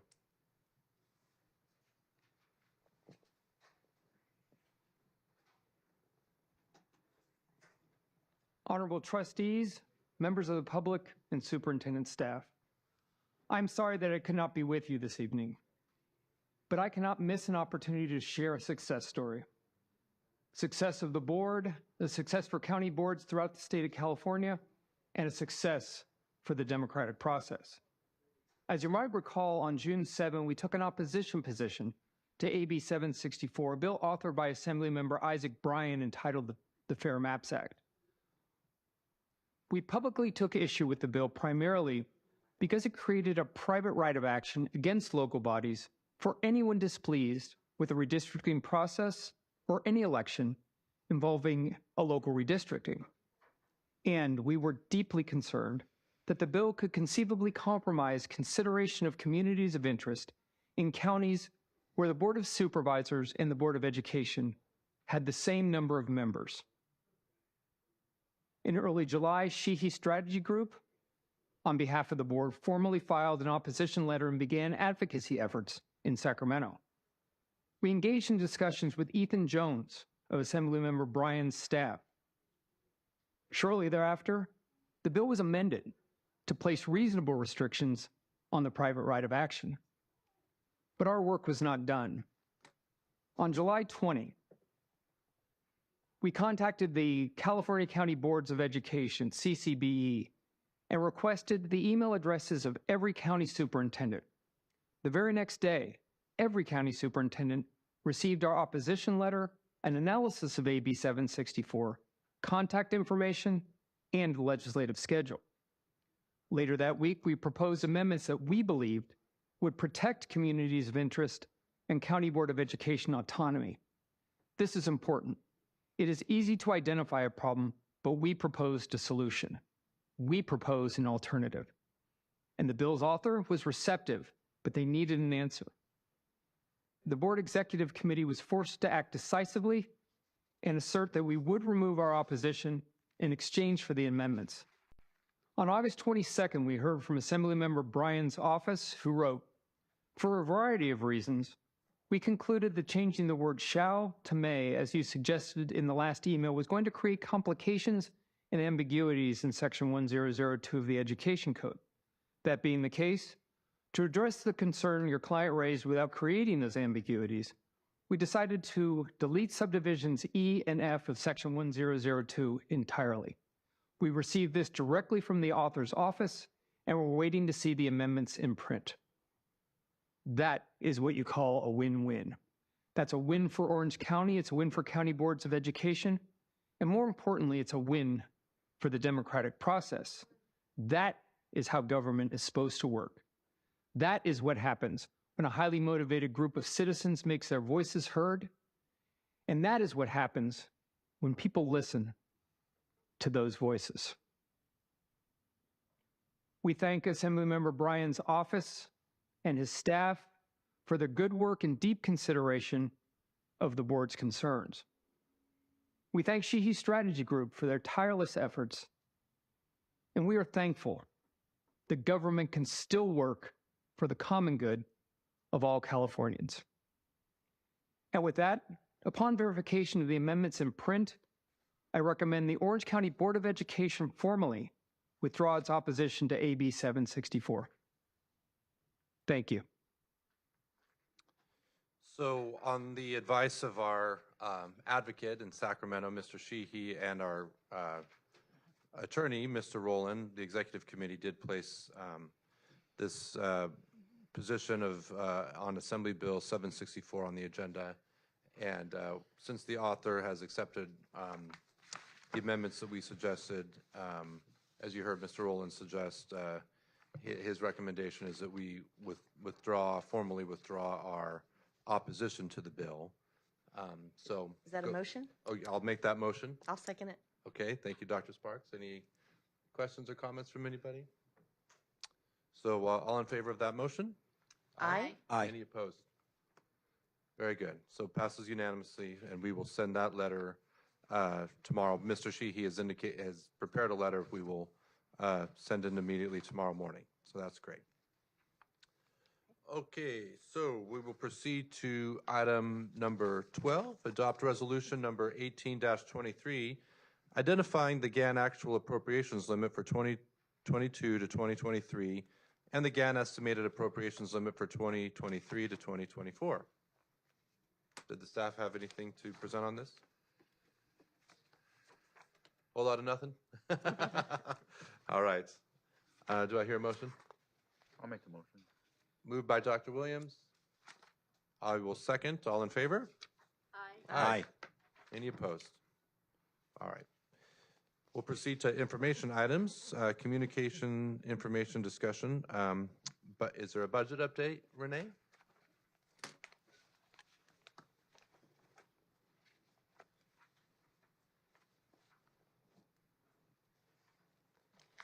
I just wanted to give you a quick update since the governor had finally signed the budget. If there was any changes, significant changes, and I'm trying to find my notes as we speak. And so one of the things is as we close the year, we actually were up by 38 ADA, which we're just happy we're up and not down. And we're optimistic that we'll continue meeting our ADA projections for this next year. I think we had talked about in our budget meeting that there was some additional funding for county offices. That did get passed in the final resolution with the governor. And so county offices will receive additional funding for juvenile court schools and the court-appointed or probation-referred students. And so that is, we'll get an additional $400,000 and an additional close to $3,000 per student. And so that's a significant increase for those students. I want to thank Dean West and Patty Bamuelos from my office. They worked very hard with our state groups to actually show the impact of not receiving the same funding increases as school districts. And we were able to show that specifically our access program was deficit spending by quite a bit, just trying to meet the state regulations, and that we hadn't been funded adequately. And so that was very instrumental in the state taking the proposal. So this doesn't get us all the way to even, but it is a good start. And so we're very appreciative of that. With it comes some additional requirements though, and a lot more accountability. And so we actually have to show how those dollars are used to support student enrichment opportunities and expanding excuse me, our A through G courses in college and career transition and counseling. And so, excuse me, and so that is what we'll use those dollars for. Can you explain the A through G again quickly? Okay.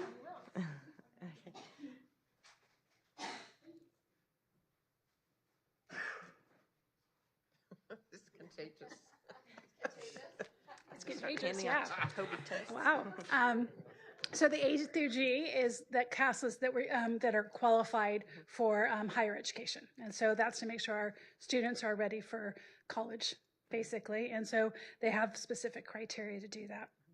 A lot of our students necessarily, it's hard in incarcerated youth to get CTE classes, but that's something that Vern and Dr. Maramontes are working on very hard to make sure that all these students get some type of access to that. So those funds are very specific for that, and I know that Vern's working really hard on trying to figure out ways that we can really increase our student services. And then we talked a little about the arts and music block grant that was going to go away. We've got to cut it. And so they did cut it but by only a small amount. And so within the next few months, you will be seeing a plan come in front of the board for those dollars, because we have to have a complete plan before we spend the dollars. But it basically ends up being about $2.2 million to be spent over 2 years. They did cut the Learning Recovery Block Grant, but only by a small amount. And so that was already in the budget for 22-23, but we didn't receive the cut we anticipated. And then we have the new Prop 28 Arts and Music program that will be ongoing from now on, and that is about $350,000 a year. And so those are the major updates that we have, and then we'll be bringing you more on a monthly basis. If I might, I want to make sure I understood you correctly. So you said we are up 38 students, 38. From our projections. When we say we, we're talking about the The students department. served directly by the department. Yes. Okay. And so if you remember from we were down in total between the 2 years, 21-22 and 22-23. We were down 792 students. So what is the actual number then? The actual number we have? is 4,140. Okay. Do you happen to know, I'm always curious how we're doing as, countywide, if we, because I believe we're still declining overall. We are still declining overall. We have a couple of districts. We haven't seen our, probably in a couple of weeks, we'll get our enrollment numbers for the start of school. Irvine is still growing, one of the few districts that's still growing, but even that has not been as significant as we've seen. I believe that Brea had shown a little bit of growth also, and when I say little, I mean like less than 50. So we have a few of those schools. We have a couple school districts that are showing some growth due to the TK programs. That's actually increasing what they're doing, but we'll definitely get those numbers for the next meeting to be able to show the 5th and 6th day enrollment. All districts are suffering though with the same as we are of the attendance. So chronic absenteeism continues to be a real issue for us and for all of our school districts. Any questions from the board? Thank you, Renee, for that update. Okay, let's see. Parent communication, board, staff. I think this was the proposal that I put up last month, right? This is a continuation of that? That's correct. And in your red folders, there's a draft flyer that was developed by media that we'd like you to take a look at. Oh, wow.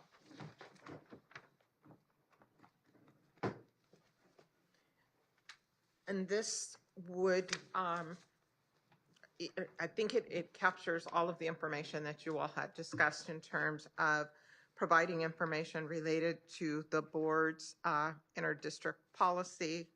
And so it would notify parents of their rights there by, they'd click on the link, and this would be posted to your website. There was also a comment made for the charter schools that have been approved by the board to be included. And so there would also be a link so that from this posting and flyer. I'm sorry, go ahead. Looking at this for the first time, I think this is a really good start. If we're going to send this to every parent in Orange County, I'd like to see something on the back. I mean, I just think that's a lot of wasted space. Well, that's part of the discussion because you all talked about sending electronic, you talked about posting. Mailing is very expensive. We don't mail a whole lot of documents anymore. I think where we settled in, and my concern was, Nina, that I have a percentage of my constituency that does not have internet. They don't have computers. And so emailing, might not get to them. But handing something to their child, and which will go in their folder and which will go home, that's going to get to them. So Now, we don't have a methodology to do that, other than we can certainly to the- contact the district, send the That's where we were information at. to. That's what you, right. that's what you said, that we were going to send it to the districts and ask them to distribute it. And none of us felt that that effort would get thwarted in any way. Everyone thought that that the districts would be receptive because it's coming from the Orange County Department of Ed. What's coming from well, we're doing it on behalf of the board, Okay. so it's the board's document, but. Looking at this, I'd like to see a section that talks about intra-district transfers. The board doesn't do intra, so I guess that's where we were struggling, because we did have a conversation internally, and because districts have their own policy related to intra, because that's internal. So Can trying to- we use it sort of in a generic way, that you have the option of asking your school district for, researching their policies and what their options are? I don't want to leave that out. So if I could just ask each of you to send me some bullets in terms of your areas of interest, so that I can make sure that way it's not delaying this coming back in another board meeting and so forth. No, I So- appreciate that. Dr. Miramontes, could you take the podium and maybe help us with this? What do you think is the appropriate language? Because every school district has an intra-district policy. Correct. And we can't put that all on one flyer. Correct. There are 28 different districts, 20, I'll guarantee you 20 have different procedures for. So how do we communicate that option to parents on a form that's coming from us? I think a bullet as Nina pointed out, that would state, please go to your district's website to look at the intra-district form or policy and protocols that you need to follow. How about on the second page, you could have a list of the 28 districts with a link that clicks to each. I think that's what Description. Nina's asking us. Yeah, just need consensus from all of you. Right. So, I mean, certainly. You got my consensus. Yeah, I'm consensus. Got my consensus. That sounds like a fun idea, putting, because Yeah. like that, have it as a resource. My other little suggestion, since have a blank page back here, I find people like maps, and especially they don't know Yeah. who's my trustee on the Board of Education. And so I think having a map of Orange County, maybe with our trustee area map, might be fun to put back there, so they can kind of get a sense of that. I don't know. I've always found You would people not like be able to get both of those on there. So Oh. if you're going to go with 28 districts, then we would not be able to put the map on there with the way that you're describing. Yeah. But certainly, I mean, and again, that's why I think it's important to hear all of the ideas that you all have. Looking at this flyer, I know what non-sectarian means. I don't think a lot of people are going to know what that means. I would use another way to describe a non-religious school. Yeah. You mentioned that the list of Orange County charter schools can be found, just the ones under ours or all of them? Just the request was the board-approved charters. So that's what this links to, because that's what's on your page already. But don't you think that We don't have all students of, should know all of the options, not just ours? Yeah, let's put them all on there. Well, I think what she's saying is it's linking to our website, which only Yeah. that's what they're going to find when they get there, is the schools that we've chartered. right.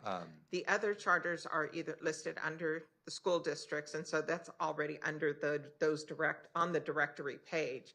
Those charters are there. I mean, as well as the charters that are authorized by this board. This was just duplicative information that you all wanted in addition to the placement of where it already exists. For those charters that are either approved from a local school district, they have that captured under their district. Right, I understand. I just think a list of all of them would be better than limiting the list. I'd like to see all of them. I mean, is there any, I know we're not authorizing them, but that's a public school option. So I'd like to communicate all of them. Open discussion, you guys. Just chime in whenever you I want. think the more information we can provide, the better, because they won't understand that there's more than they don't we know. Okay. authorize, so. And all I'm saying is it's not all found in one place. So in terms of trying to link it. Well, let's either have two What's- links or let's have a new link with all of them in one place.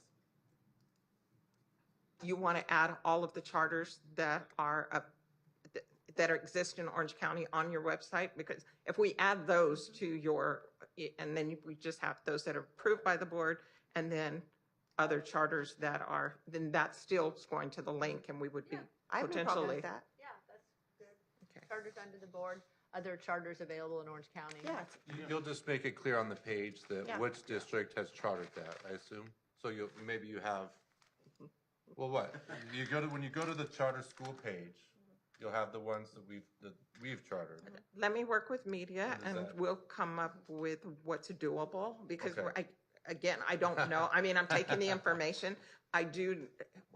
How much space there is. That's what the only concern that in terms of how to do that. But I think it's doable to certainly add the other charters, because I know how we have posted that on your webpage already. And then we do have the other charter schools that have been authorized in the county in our charter schools unit.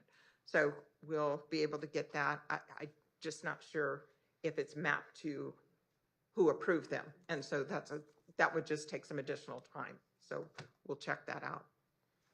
I'd like to see the language in the inter-district transfer box to be a little bit more direct to a parent. You have the option of requesting an inter-district transfer to a different school, something that's more direct towards, like a notice to a parent. You have the option under the charter school heading, you have the option to send your child to a charter school, the charter school of your choice, subject to a lottery or whatever language is appropriate. I mean, this is a really good start. I would just want it directed right to the reader. The language should be directed towards the reader. For the intra-district, again, I'm sorry for just chiming in. I'm just sort of thinking out loud here. You have the right to request an intra-district transfer. For that, you will need to look at your school district's board policies and something like that. Now, there is a page already on the department's website that lists all the charter schools and who authorized them. Yeah, that's what I thought. Not just Yeah. us. But that's not on the board's page, that's on the department. Right, and that's where I think we could just take that information and add to the boards also. Terrific. Well, I think that's, like George said, we're off to a great start with this. This is going to be really, really nice to have and informative. So thank you for doing that. And Can we keep this as an agenda item for next month, so hopefully we can see the finished product? bring it back. Yeah. All do right. it. Do you Thank like you. the color scheme? Yeah, I'm fine with it. Okay. Do you want to change it? It's just a little dark. Don't we want something a little more light? Don't ask a guy to pick colors. I learned that at a wedding. Too dark? I just think What- we want what would you something guys wanna more see? vibrant.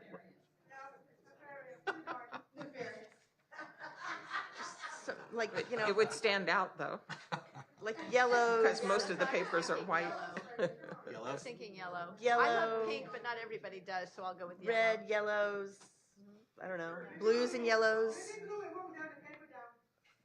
Blues and yellows are kind of nice. Yeah, I think yellow pops. Yellow pop. We want some pop in But there. This is supposed to be a board conversation. All right, we've completely lost control here. Sorry. Thank Color you. schemes, well, yeah. Let's proceed to announcements from the superintendent, deputy superintendent. Yes, just as a reminder, special board meeting on September 20th. You all approved this evening for it to start at 5:30 p.m., so we'll talk details in terms of setup. Your next regularly scheduled board meeting would be October 4th at 5 o'clock.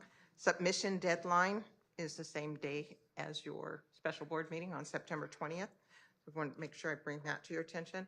Also in your red folder, because the board has had a couple of opportunities where they have invited individuals and We've tried to figure out ways to communicate the department's policy related to travel, reimbursements, and so forth.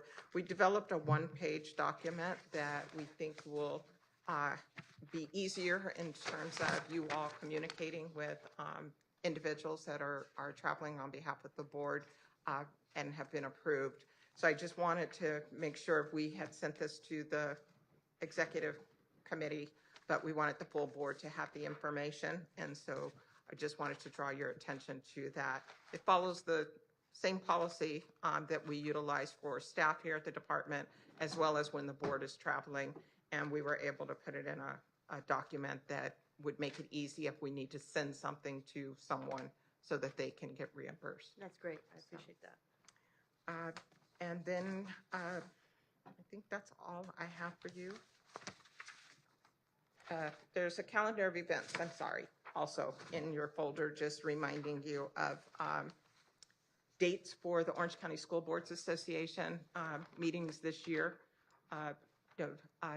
President Shaw was on a board of directors Zoom meeting the other evening this week, but in terms of, they have several seminars scheduled, which typically are legislative updates a couple of times a year, and then the joint dinner meetings with Administrators Association scheduled twice this year. So they'll be coming out shortly with their speaker for the October date, and then they'll be lining up someone for the March date as well. And so we'll get that information communicated to you like we normally do in terms of who's able to make those dinner meetings. Terrific. Okay, next we have legislative updates. Does anyone have any comments there? Seeing none, we'll go to committee reports. Anyone have a committee report? Would you have one more comment? Okay. So we'll go to board member comments. I think I started on my right last time. So Trustee Barkey, any board member comments? I don't have any comments this evening, other than to thank our wonderful audience for spending their evening with us. Terrific. Dr. Williams? And our staff as well. Yes, Nina, I've received a few comments that the people who are watching on YouTube video our meeting would like to see the speakers. So is there any way that we could get a video on them when they're speaking? We'll talk with media about moving cameras, see what we can do to pick that up. Okay. Because since we've moved the podium, we want to make sure. So we'll thank you. Thank you. That's all. Terrific. Trustee Valdez. I guess I just want to say this month I had a really good meeting with multiple LGBTQ groups here. Trustee Shaw was with me. As I recall, it was August 22nd. I thought the meeting was very cordial. It was very warm on both sides. I thought Mr. Shaw and I were greeted very well by all the groups. I felt that there was a lot more common ground there than there was opposition to anything Trustee Shaw or I have done on the dais. We definitely agreed on the issues of anti-bullying. I think we definitely agreed on the issue of not wanting to out a student who's privately seeking counseling. They were not able to convince Trustee Shaw and myself to rescind our endorsement of Bill Assaley's bill, but I thought overall it was a good meeting, and I welcome another one should they ask for another one. I don't know, Tim, whatever you wanted to say about it, but I thought it was a very warm and good meeting. Well, I agree with you, and you know, I in my appreciation for the perspective they are bringing, and I hope they gained an appreciation for my perspective as well, which is what happens when you have a friendly conversation with one another. You may not agree on everything, but at least you can understand. And I do hope that, you know, I feel when we have heated debates and sometimes, and it's when you start attacking the motives of the person you might be disagreeing with that it gets really unfortunate, and because I don't think most people are motivated, you know, by an insincere belief. I think, like in that conversation, we were all trying to think about what's the best way to serve the LGBTQ youth of the county, and we just might approach it differently, but I think everyone's well-intentioned that was part of that conversation. So that would be my comment, but it was a warm and engaging conversation for sure. Just adding to that, I would just put out a reminder that to that point, the purpose of the Savvy Safety in Public Schools Forum is to shed light on major risk signs, symptoms of, you know, for all of our students and families in terms of fentanyl exposure, use, potential abuse, signs and symptoms of sexual assault in schools and outside of schools for school-age children, human trafficking, potential trafficking rings in our community, and understanding what those look like or potentially look like, increased understanding of potential surveillance, social media, and cyber safety measures in an effort to better inform parents on what to look for and what to potentially adopt in their own homes and school settings. So tell everyone you know, please spread the word. We're going to have a flyer soon, but we're going to have a link to the website very soon with you know, this information about the Savvy Safety in Public Schools Forum on September 20th, which is, I believe, a Wednesday, if I'm not mistaken. Wednesday, September 20th. We'll be here at 5:30. It'll start at 5:30. Before that, we intend to have some press. You know, we're going to send out a press release. So from 5:30 to 7:30, and then we'll have 30 minutes for public comment for anyone who would like to provide public comment related to the issues of the forum. So hopefully it's going to be very informative. Please help spread the word because we want to get as many community members, parents, students, teachers here as possible. Thank you. Thank you, Lisa. My comment, I wanted to bring this forward. I have a friend on the Capistrano Unified Board, Lisa Davis, and she sent me this, a link to some survey apparently that's being sent out to the students in Capistrano Unified. I mean, so I'm just trying to figure this out. It's called PBIS Assessment. So you get this link, and it asks you a series of questions. What is your gender or gender identity? Female, male, non-binary, transgender, or other, or I prefer not to answer.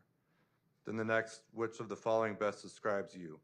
Heterosexual, gay or lesbian, bisexual, I prefer not to answer. What is your ethnicity? What is your race? And it goes down like this, but do you have an IEP? What grade are you in? 6th grade through 12th. And so our parents saying, why are you asking my 6th grader if they're gay? At the bottom of this, I see it says the University of Oregon on it, but according to Lisa, the Capistrano district is not sending this out. So of course we all know how the internet works. It's the Orange County Department of Education that's asking this question, and according to Dr. Boyd, that's not the case. So I know people are saying somehow that the county is sending the survey around. So I don't know who's doing this and what they're doing with the answers they get, but this is sort of the weird stuff that... Are they making it look like it's a school district sending it out? Yes. Mm-hmm. Educational and community supports is at the bottom here. University of Oregon College of Education. Maybe it's a research grant, and they are you know, doing research. There's a research project that's funded through the Department of Ed at University of Oregon, and they're blasting it out to whatever school districts will send it out. So I just wanted to... Probably back to University of Probably Oregon the University of researchers. Oregon, but Yeah. the internet is ablaze with the idea that it's the county Department of Education that's doing this survey. So, So we've gone on record that that did not come from our team out to students, parents, or Yeah, it sounds like it's a research grant that is funded potentially by the Department of Ed or a foundation or something through the University of Oregon Department of Education, some professors, researchers there, and they are blasting it out to school districts, and whatever school districts decide to send it out to their students, that's how that usually works. Question, so do we know the emails that each one of our students in our access programs? if they've provided an email. If they then provided it? Yes. But how many would you say have provided an email? Vern, you want to go to the podium, please?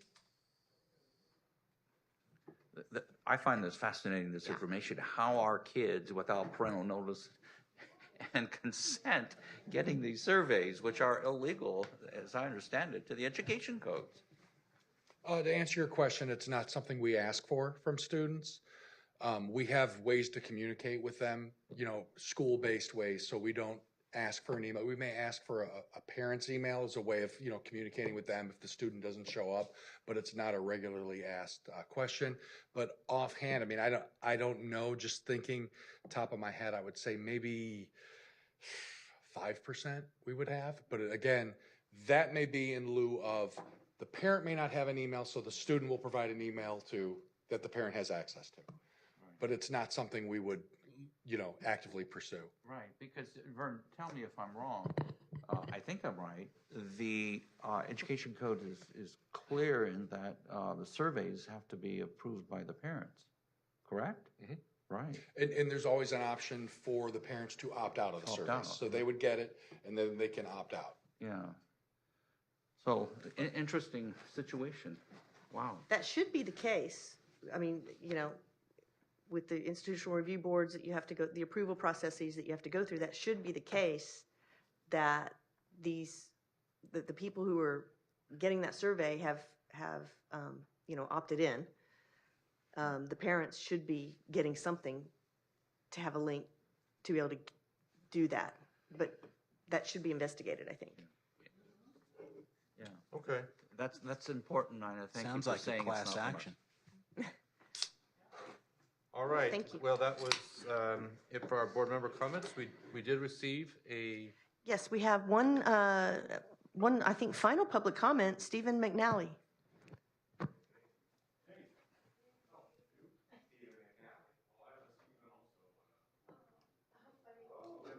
Two Stevens. Maybe he's the one that was missing in the beginning. Oh, the one from earlier. There was one from earlier, right. Okay, go ahead, Go ahead, sir. Stephen. 2 minutes, 3 minutes? 2 minutes. Okay. Hi, my name's Steve McNally. I live in Costa Mesa. That'd be the Newport Mesa district. I am on an Orange County Behavioral Health Advisory Board. I originally came to hear the information about Red Ribbon Week because September is recovery and suicide prevention. And then I saw that you did have a fentanyl resolution back in December. So I just want to let you know there's lots of Narcan in the county being distributed and given away for free. A lot of school districts aren't asking for it even though they can get it. And CalOptima has purchased 250,000 doses of Cloxa, the 8 milligram version, which they will be giving out. So as I listened to everyone tonight, I was amazed at, I don't know where the clock is here, but, denial works as a coping strategy until it doesn't.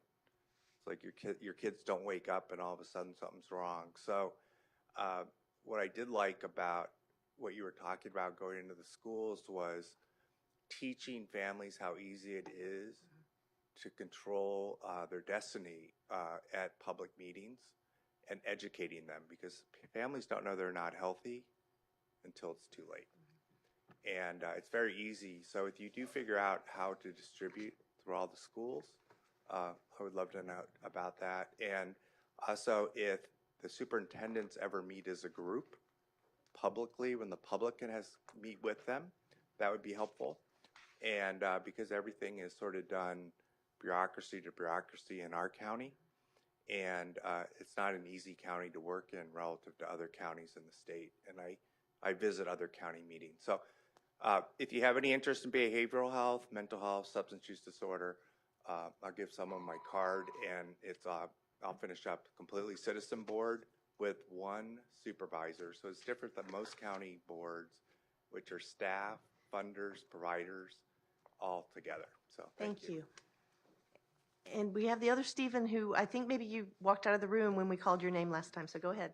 I don't think so, but We I called your name, came a but we little didn't late. see you. I'm like number 22, so I probably a lot the Oh, list. okay. It's okay. Real quick, I came to talk about the budget actually, and I came once before to talk about the budget, and then we got on some other subject and ended up talking about that. You manage, or you oversee, or you approve a $340 million budget, right? And I think Renee does an admirable job, but I don't know how you understood the changes she was talking about just now. And it seems to me we spent more time on 1146 than we did talking about the budget in June.